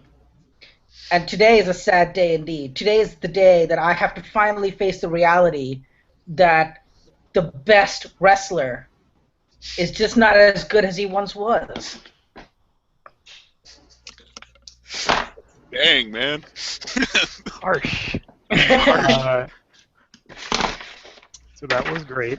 Okay, so I think both of you are, you're obviously cutting promos, but you're also both able to, I think this is an opportunity for you guys to use the babyface move, because it sounds like you're both, you're putting out some stuff that you believe in, and you're kind of standing behind your position. I kind of leave it to you about whether you feel like you're more, I'm telling you what I think, and here's what's going to happen, or whether you're more like, this is who I am, and this is why I'm great. Or if you want any of the stuff off of the babyface list. A lot of them seem interesting. I'm going to spend 2 momentum to add a stipulation to the match. Yeah. And the I think what I'm going to... Okay, I'll actually, roleplay this. Professor, everybody here knows that you can wrestle, and everybody here believes that I can too. We're not arguing that you can win the match or I can win the match. It could go either way. But what we're arguing about is the quality of wrestling. So I say we get out judges, and they judge us on our moves. They judge our wrestling match, and they give us ratings. And the winner of this match may not be a pinfall victory. It's the one who gets the best ratings. What do you say to that? I'd say that qualitative assessment is the basis of all good science. You're on. Yeah, so I'm adding a stipulation to the match that it's a scored. It's a judge-scored match. Mm-hmm. That's awesome. I think I'm gonna go ahead and spend 2 momentum to gain a heat with Bald, because that makes sense to me. Mm-hmm. Yeah, for sure. There we go. And so for those following along, because I think we've seen the heel move, but the babyface move is similar, where the trigger is just standing up for something you believe in, which is conditional to your character and kind of how you view view how they operate. And then you just spend 2 momentum, and you get to pick off of a list that is similar but not the same as the heal list. So to me, since you're both faces, that just seemed like a really good opportunity for you guys to do that, which is why I called it out. So that's awesome. I love the scored thing. I'm going to take a second. I'm going to go ahead and make an on-the-fly custom stipulation move, and we can talk this out and tell me what you guys think. Okay. I'm thinking of something like, so the goal here, right, is that you guys are showing off your wrestling ability, and it's about like, showing what great wrestlers you are, which is pretty much covered under the work move, right? Yep. So I think something like we're basically going to do a little addition onto the basic in-ring move. Whenever you roll plus work for the wrestling move, and you hit it on a 10 plus, you get a point.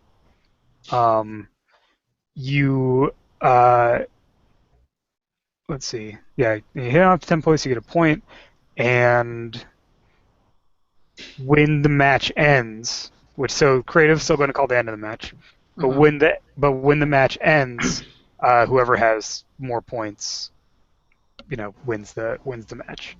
So that should let us see, like, if one of you guys starts really overwhelming the other, then it kind of becomes clear and we can call it a little earlier. Or if you guys are neck and neck, then we can just kind of go with how it's going, and we'll call it, at an appropriate dramatic time. Yeah. Points to Bolt for challenging the professor in his house. A little respect on that one. So I think both of our work stats are actually pretty good. So this could turn out to be a pretty fun contest. Yeah, I think so. You both have high work. Yeah. Or at least decent work. And I think the other moves work. I mean, the rest of them work the same. If you want to go away from that for whatever reason,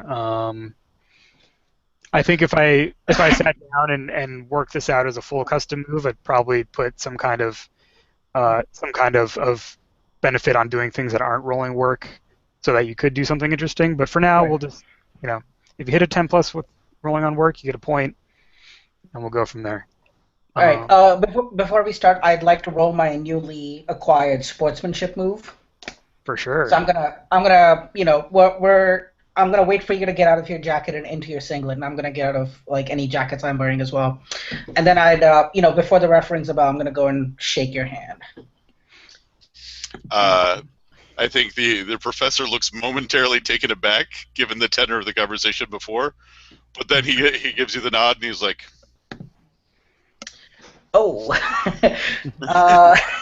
And he will shake your hand. Well, okay, but I botched that. Okay, So you're gonna have to remind me of the move, because I don't have it in front of me. Yeah, it's when I shake hands with another wrestler, I roll plus real. My real is -1+1, which is 0. So I rolled a 4, and on a botch, they attack before our hands touch and gain +2 momentum, I think. And he gains +2 momentum? Yeah, he gains +2 momentum. Awesome. So first I was going to say, Joe, you're announcer for this, for sure. Yes. I can't believe the look of this. After that tirade, he's going to actually offer his hand. This is pathetic. Right, and so we're, constrained by the move. You botched. So, Professor Atomo, why do you attack him before you shake his hand? All right, so I gain 2 momentum and I attack him here? Yes, and you gain 2 momentum because you take advantage of his naive sportsmanlike behavior, which I think is great, because we were talking about how, like, you're both faces, but you're in against Bolt. You're clearly more in the heel role in this in this match. Yeah. So. I think what happens here is I do what I said before, which is that he shakes his head and reaches and takes the hand.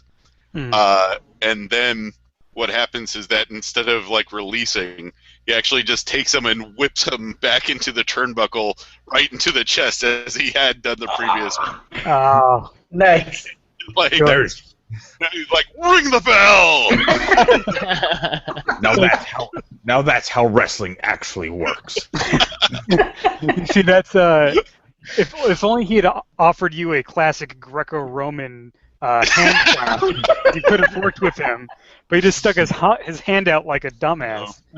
So it gets what's coming. I had big hopes of this match going towards a place where they came together, but increasingly I see it's not going to be. Oh man, that's great. The Okay. professor wasn't this cutthroat back in the day, then I might have respected him more. And because I'm going into a match and I'm a veteran, I get one more momentum. Yep. Bing. There we go. Yep. It's good to be the veteran. Yeah, veteran rules. They all rule. They're all great. It's like comparing sunsets or walks on the beach or something. They're all beautiful and unique.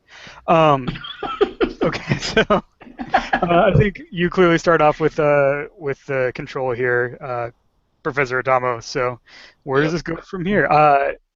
And yeah, I think. Sorry, I'm responding to the chat channel. Yeah, so Matt, go ahead and you can jump in and do color as well. But Joe has the putting over rule ability. But you guys obviously both can comment. How it works out now or currently is if you want to put someone over, you just bump them up one success level. So you're not spending specific momentum on them. And you can do it once per competitor per match. So you can put over Bolt once, and you can put over Atomo once. Okay. And it takes them either from a botch to a partial or a partial to a full. Okay, cool.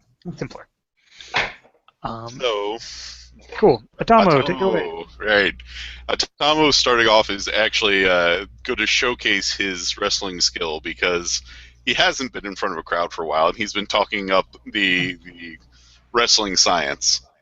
So a lot of this is quick maneuvers into different things, which is fairly impressive for a man his size.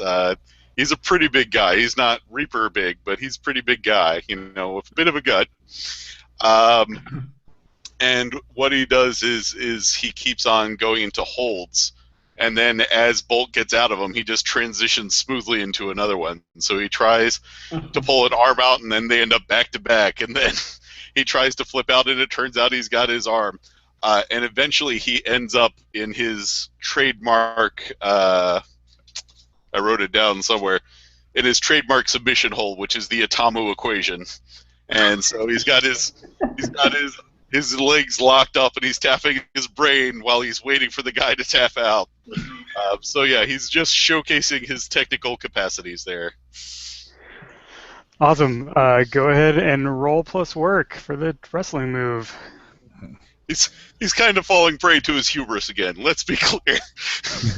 Now watch this right here, Terry. Professor is teaching him some of the old school wrestling science, which Bolt clearly ignores. Well, a wrestler of Bolt's size isn't going to have any sort of reliable defense against a move like that. He's quick and he's fast, but once you get him on the mat, he's basically a chew toy. So I rolled a 6, and the professor's work is a +2. So I'm just going to go ahead and take the momentum and pass it back because, like I said, he's showing off, and he deserves to pay for it. So awesome. So you could have taken that to a 10 and gotten a point, but you're gonna wait on that. I would have had. I could get up to a. Hold on, let me see. What did I roll? I rolled a 6 + 2 is 8. You could have spent 2. Yeah, you know what? I want the point because I would like to see him would. So I'll go ahead and spend 2 instead. Alright, so you retain control, and you can gain that momentum back because it's a 10+, or you can gain another heat with Bolt. I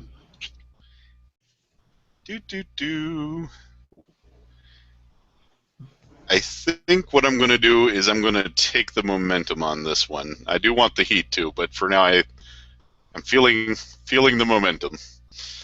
And I still have control, right? Yes. And you still have 10.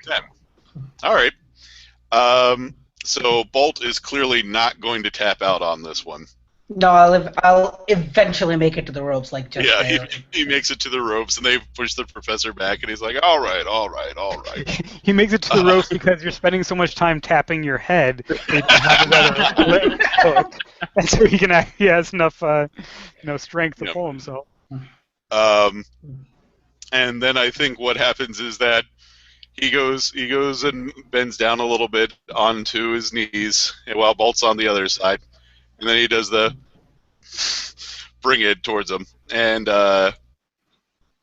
since I'm still in control, as Bolt runs forward, the professor sidesteps and actually just spins him around to land behind him, and just drops him back that way. So it's just a pretty big work move again.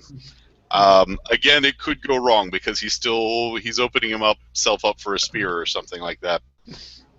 Right. So you're dropping Bolt on the mat behind you. Yep. Is that okay? Up and over. Cool. That's a variation of the fireman's carry there, Terry. Oh no! Oh! Man, those ones. I think dice are even now. That's 3. We've been saving them up all series. For Yeah. this show. A rather Uh, terrible Last episode, variation. Strash ate all the dice luck. Yeah. Well, that's why Reaper's so popular now. And then he left. So Five, he- sixes. he's But, gaming this. He's gaming it on a meta level. If he doesn't play, he can't roll any poor Well, rolls. as I See said, that, Terry? oh, go ahead. You see that, Terry? It's a variation of the fireman's carry. But this is one of the reasons why the Professor Atomo has never truly been one of the greats in this company. So you're Wait, not putting him versus over. Is what putting you're him saying. over? This guy sucks so bad. I don't even want to So, have him anymore. Very Jesse Ventura. Right. Like I said, Professor Atomo was opening himself up at that point, so he goes for it, but Bolt actually is a little faster than he's ready for. So I lose 1 momentum, and Bolt gains 1 momentum, and Bolt takes over control of the match. All right. So yeah, the professor goes to drop me, but I land on the legs and immediately drop kick him in the back of the knee.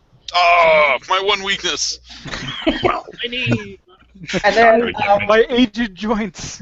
not going to get many points by doing that sort of dirty tactic. as he's standing back up, I'll go run up against the rope and again drop kick him on the same knee, so that like he's getting down to like my level because I'm also a short guy.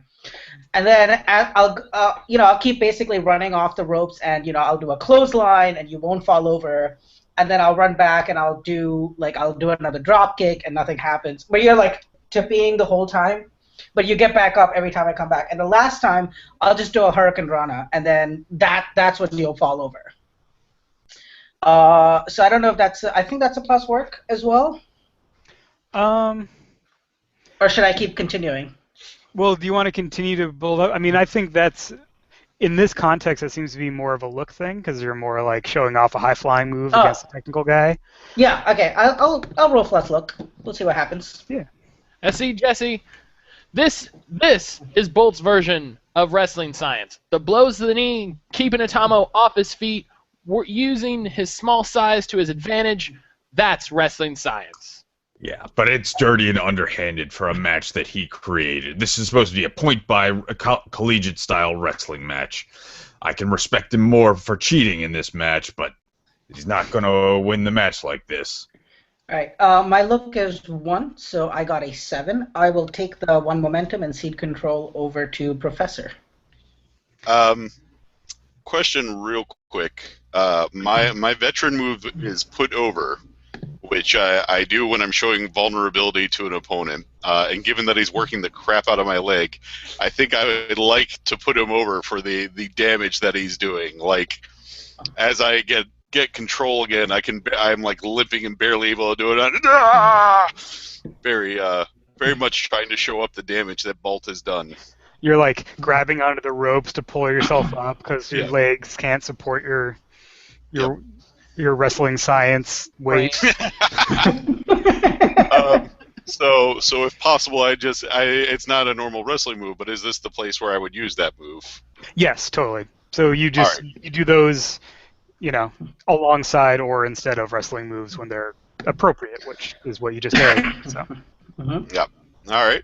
So I will roll for that. Excellent. So we're looking at an 11. And on a 10 and up, we both gain 1 audience. Your audience is maxed out. Yep. But I gained an audience, and that's lovely for me. Yep, that's very good. Nice. Yep.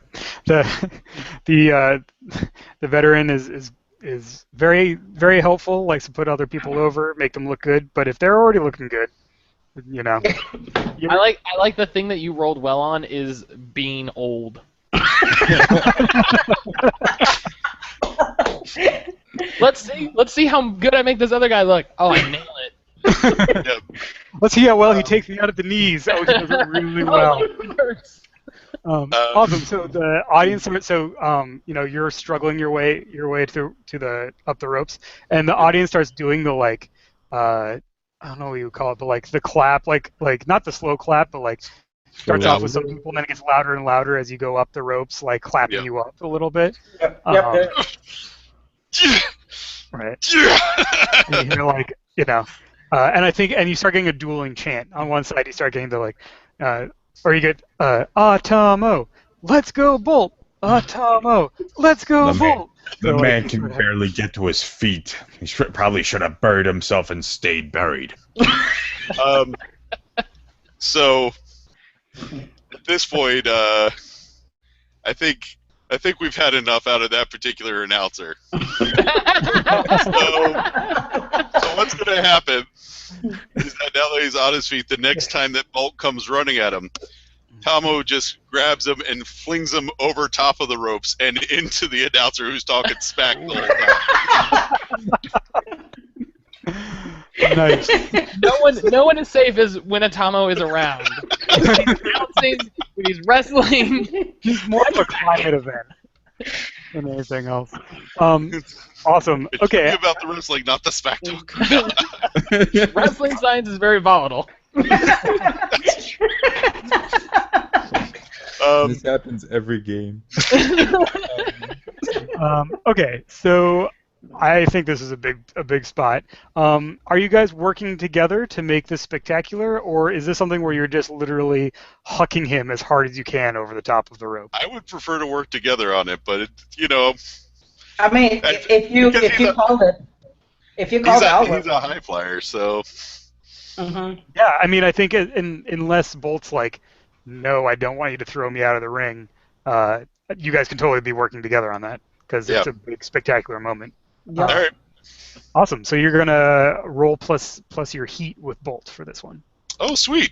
All right. Well, I have 3 heat with Bolt, and I rolled a 5, so that sucks. But that puts me up to an 8. Yeah. I'm going to spend the announcer momentum to. Oh my God! Look, the professor's actually showing some of that atomic strength. He claims, "Oh my God, he's coming right at me!" You're going to put him over up to a 10? Yeah. Awesome. So Bolt goes flying clean over the top rope. Continue flying right into the announcer's face. Oh God, Do Chester, you look out! actually land on him, or do you land on the table? I land on the table, but it's like I kind of drop kick him. Like I land and my feet just go like just off to his side. I don't know if this announcer is like particularly a wrestler, if he's more like, you know, Jim Ross, where he's just announcing, but he falls over. You know. Oh, he's a former wrestler, yeah. Oh, okay. He can take a bump, as they say. Jesse Ventura. So, Not get ourselves. Okay, So then I legit drop kick him. what would he actually call this move? Because I'm not sure what the effects of a 10 plus on whatever the hell we just did was. So that was that was the wrestling move, but you were working with your opponent to execute an amazing and memorable sequence. So that's why you rolled heat. Oh, good. So All right. you hit it impressly well. You retain control and choose one. I'm gonna go gain +1 heat. I think on this one. I was dreaming of it last time, but and that'll bring us up to a 4 on my sheet. Nice. I only have 2 with Atomo, but we'll see how it goes. Awesome. So the announcer goes down. It's just a big pile of bodies over there. Terry, what's going on? Was that? Are you okay? Oh my God! Am I fighting predators again?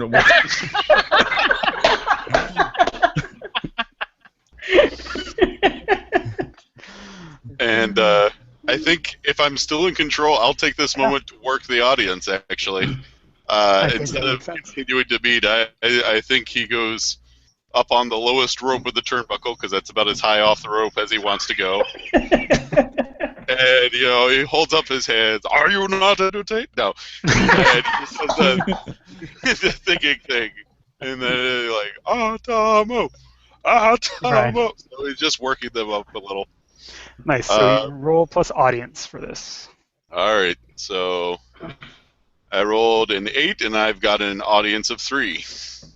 All right. Oh, yeah, things are going my way on that. They are on your side. So you gain another 2 momentum. Yeah.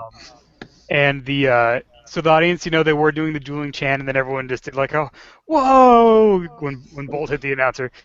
Then you start doing the fists, and the two sides of the audience that have been chanting back and forth now start going like I'm envisioning you start doing like one and then the other of your arms, and so they go wrestling, science.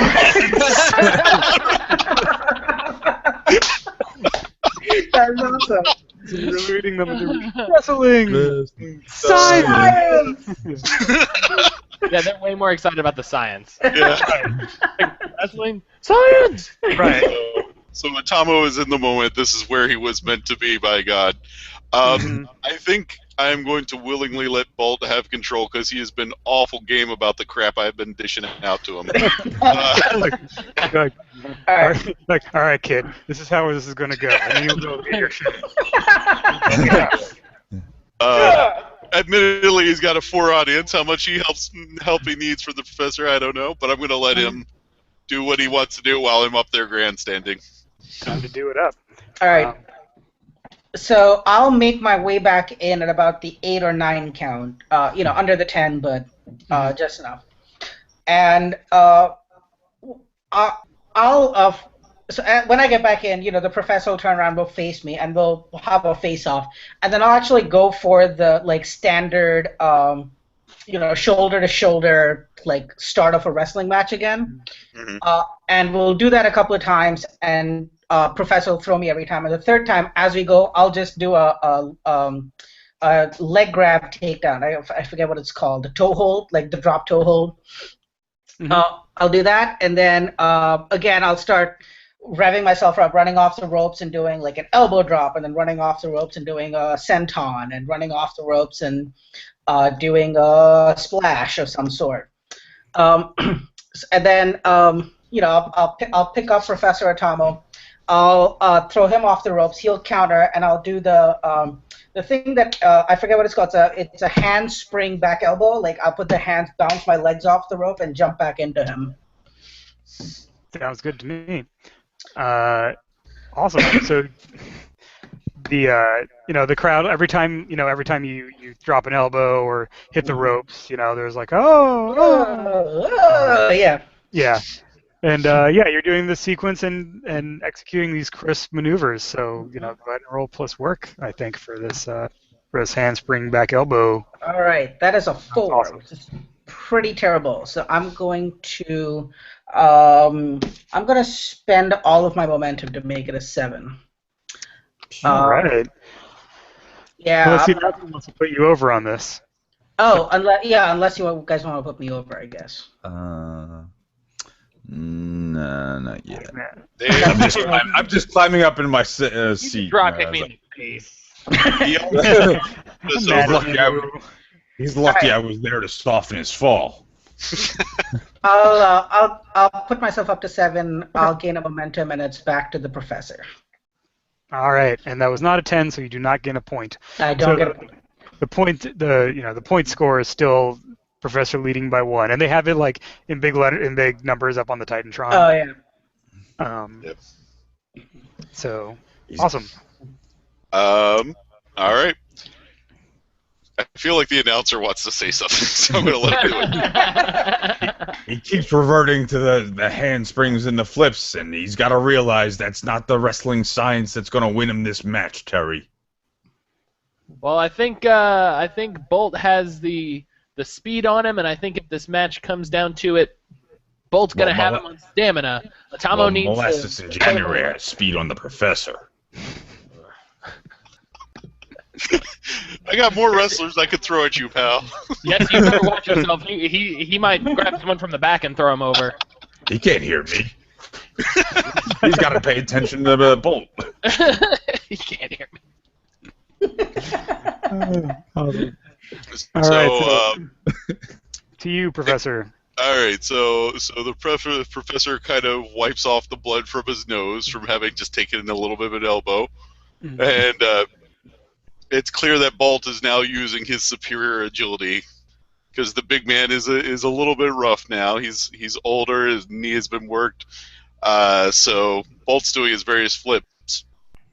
And so the professor's going to make another bid for what he tried to do earlier. And this time, when Bolt comes flipping at him, he's actually going to step into it so that Bolt flips right into a clothesline as the professor goes the other way. Hopefully spinning him around through the air. Awesome. So, we're going to go for that. Use my wrestling science to time it perfectly. Use that wrestling science. Go for it. Yeah, roll plus work. Unless you're trying to really hurt him. That's always an option. And that's 12. And that's what you call great ring presence. He's a great ring awareness, Terry. He knows where he is, and he knows where Bolt's moving. You are, Jesse. Follow my finger. You all right? I may not like the man, but I respect their abilities. So there's a little, they have like a little air horn like sound when the score changes. So it goes, and then it ticks on the, ticks up on the Titantron. Now 2-0, Atomo. Well, all right. So I hit a 12 on that, but how high is my momentum allowed to go? Your momentum has no ceiling. It can go over high. Well, that's going to give me 2 more momentum, but I'm already maxed out on heat with him because I'm already up to a 4, so that won't change. Well, you just pick one for that. Yeah, well, it wouldn't change anyway because this is 4. So. Yeah, you should take the momentum. Yeah. Right, so he does like a full 360 around your arm when he flips into that lariat or whatever you throw on him. Yep. So, Bolt, are you just laying there on the mat, or what's your? Yeah, I'm gonna. I'll be flat out. I mean, I've been running. I'm a little bit tired, and then the lariat was, caught me, and I flipped, and I fell on the floor. Mm-hmm. So I'm like on my belly and face, lying down on the mat.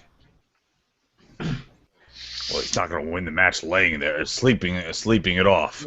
Maybe this is one of his cunning ploys that I once showcased back in '69. Yeah, the very best of cutting plays.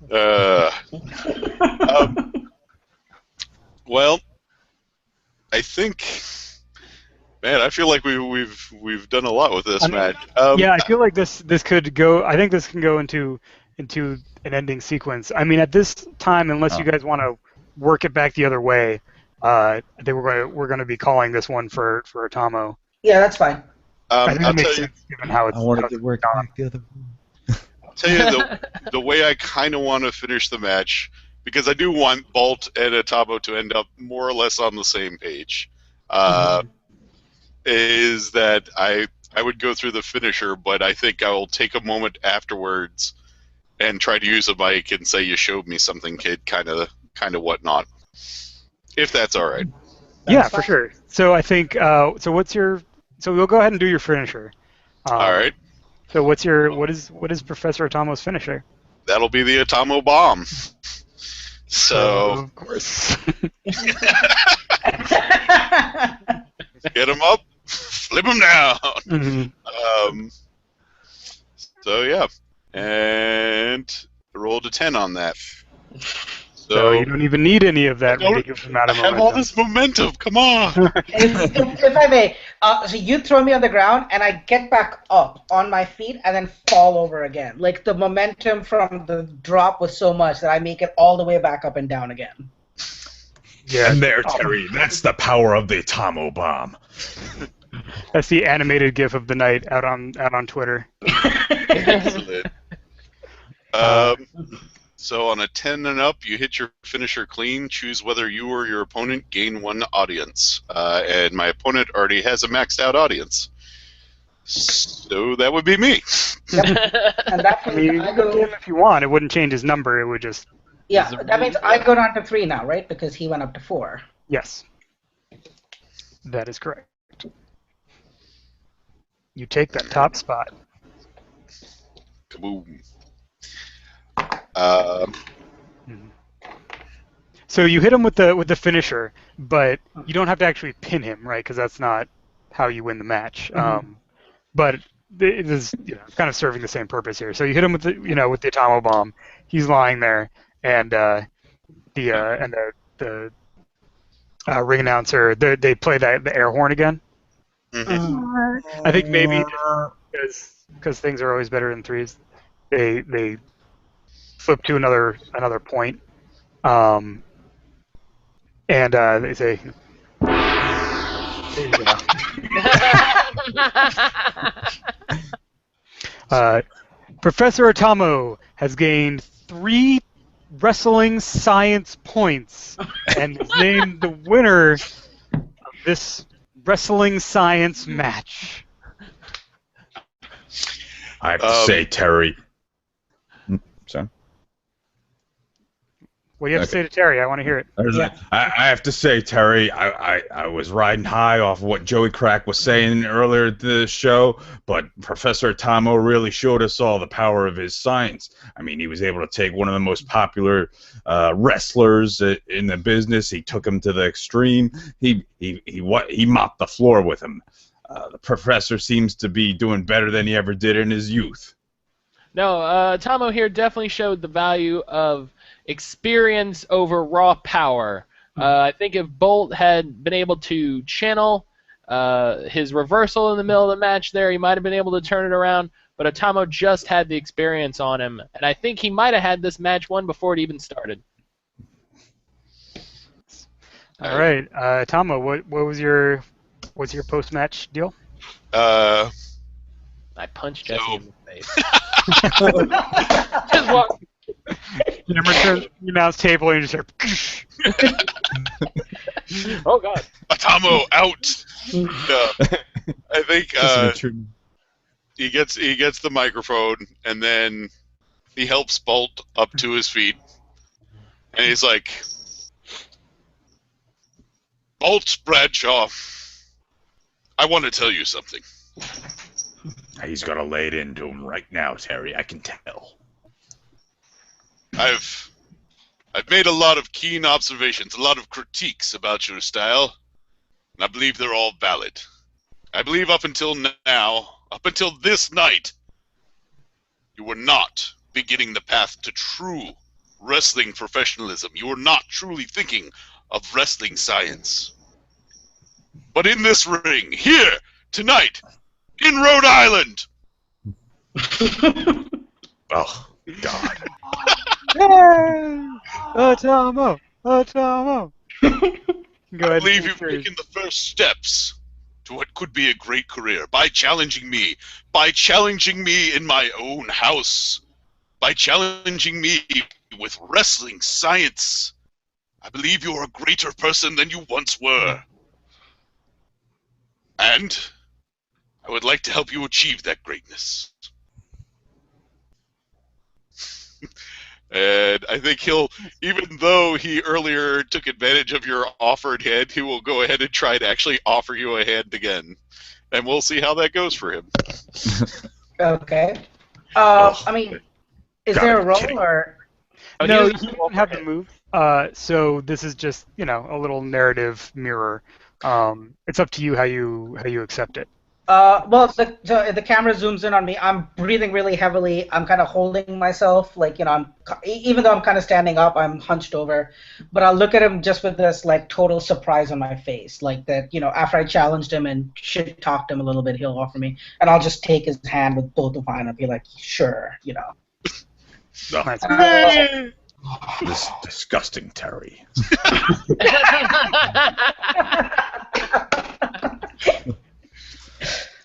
Awesome. And I think that's that's where they cut the show with the two of you Yeah, and exchanging a hearty handshake in the ring. And I'll lift his hand back up. And, like he yeah, for sure. Yeah, so you're holding up giving him the point, and we end with the audience cheering and wrestling science going on the Titantron behind you guys and. Terry's cheering them both on. Yeah, Terry's standing up and clapping. She's just sitting there. Oh yeah. Class act. Right. Thanks, sound effect guy. No. And that Emotional consideration brought to you by Moxie. And that's the episode. Awesome. Well, that was really great. Cool. Yeah. Thanks, guys. So, a couple things. Atomo, you gain an advance for hitting +4. Mm-hmm. So you can spend that now, or you can wait till next time and think about it, or whatever. Okay. And for the record, if you hadn't hit your finisher, you still would have gained an audience from working the match with the with the heat +4.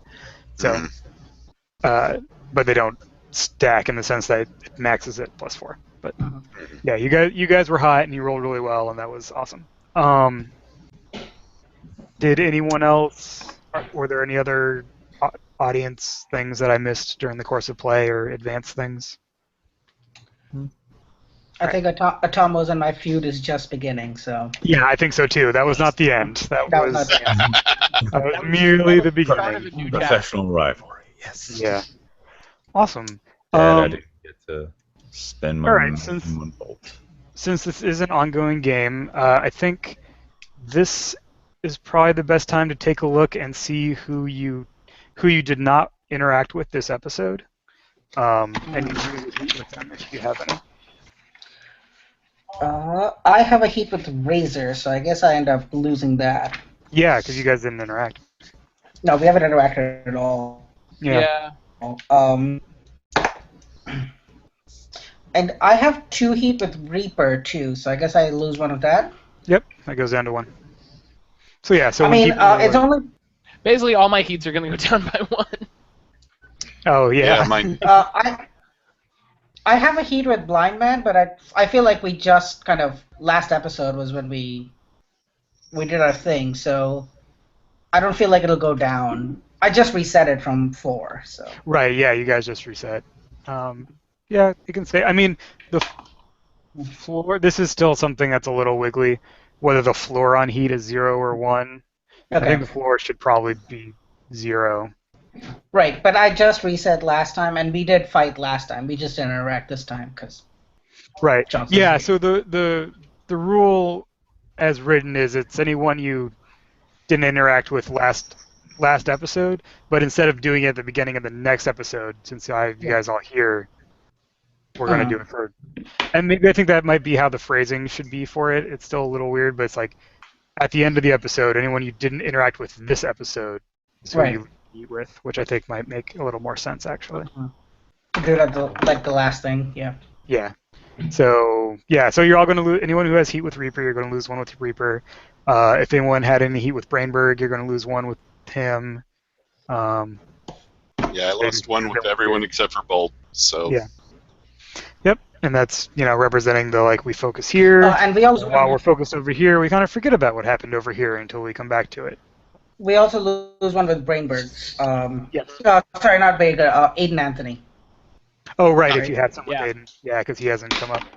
I gotta find that guy and just punch him. Does anyone have any background stuff? Yeah, I want to punch Aiden Anthony, just really quick. Like he's walking down the hallway, I just run and punch him, and then I'm gone. +1 heat. I keep it. Great. So I didn't physically interact with the professor or Bolt, but I called them out on a promo. How's that? That'll count. Keep it. Yeah. Okay. I think if you, the interaction is, storyline interaction. So you kind of kept it fresh in our minds with your promo. Yep. Awesome. Which is a good way to do that, actually. Like, if you don't want to lose heat with people, make sure to mention them in promos or call them out in things that are tangential, so that we kind of remember that you guys have something going on. I'm actually gonna do that next episode. I'm gonna start this like horrible stalking cat and mouse thing with 8-man. I don't know where you are, but I'm gonna find you. I'm still gonna send my bones to find you. Like he's gonna get out of the shower and there's just gonna be like a chair leaning against the door. Nice. I mean, to give a real life counterpart, people still have heat with Brock Lesnar, even though he hasn't appeared in any show in like 2 months. Well, that's because Brock Lesnar has a special move of being a part-time champion. Yeah. Yeah, I think that's like beyond veteran. Yeah.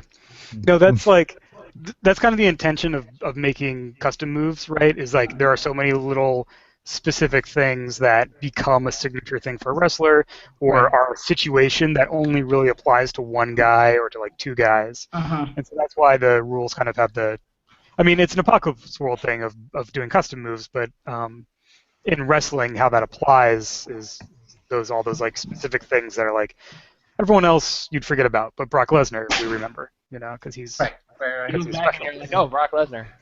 What's gonna happen? Great. Well, that was awesome. Thanks, everyone.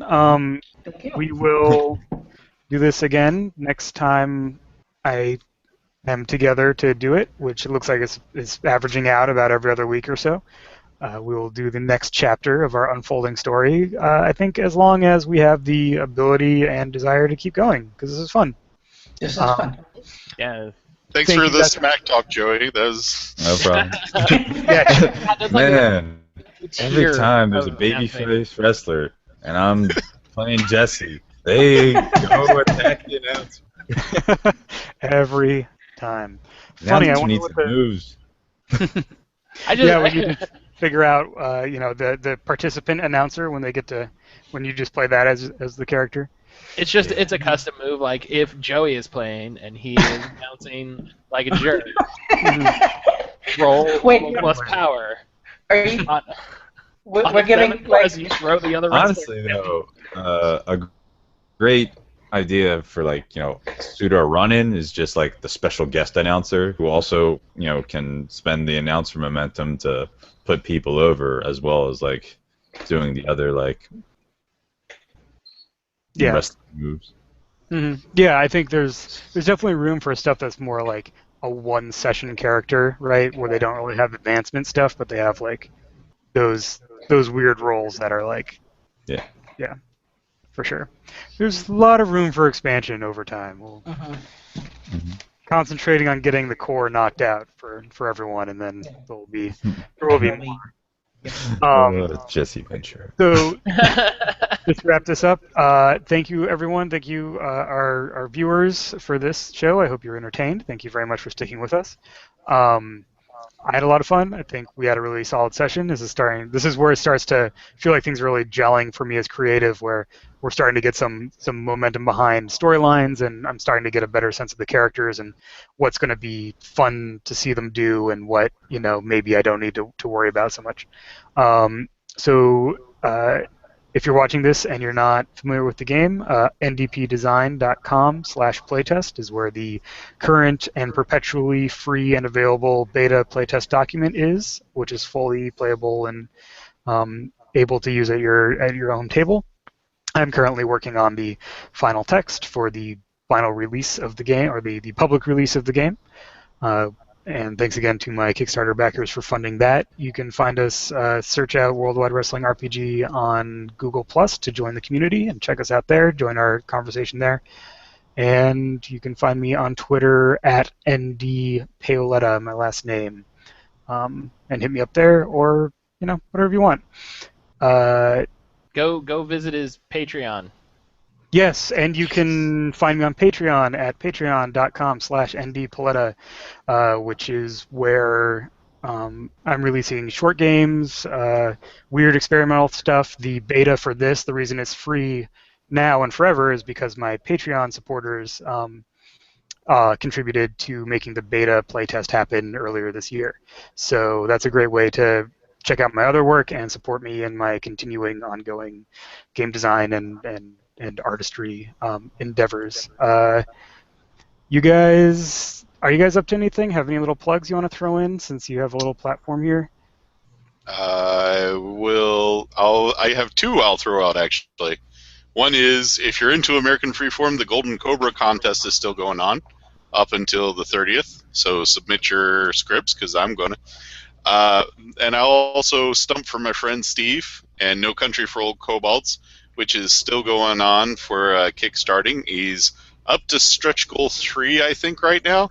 It is an awesome game, and I cannot recommend it highly enough. Cool. You other guys have anything going on or anything you want to throw a little spotlight on while we have people here? Sure. This upcoming April, where me and my friends are organizing a convention, Philly Gamescom. It'll be we have a website, phillygamescom.con.org. It's still in process, but check us out. Awesome. Matthew, anything or?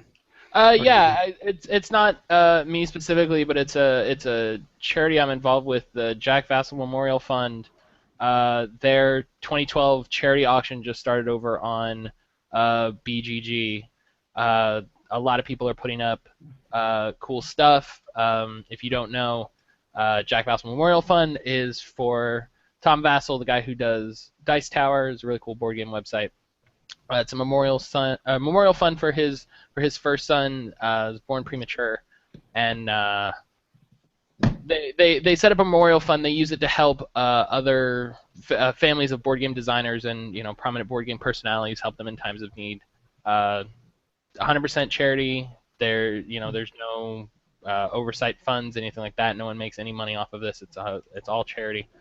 So go check it out on BGG. They've got a geek list.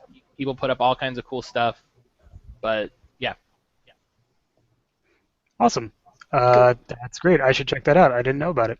Rohit, anything going on? No, I'm good. Mostly non-gaming related. I'm mostly at work if I'm not gaming. All right, right on. Well, cool. So, anyone who's watching, check all that stuff out. No Country for Old Kobolds is awesome. I had a chance to check it out a little bit at Origins as well, and Steve's really nice and a really cool dude. So, take a look at that if it interests you. I just backed it, just now. Like just now. Yeah, literally, as you were talking. Excellent. That's how it happens. Cool. So check that stuff out. Thanks again for joining us, and we will see you next time at Worldwide Wrestling.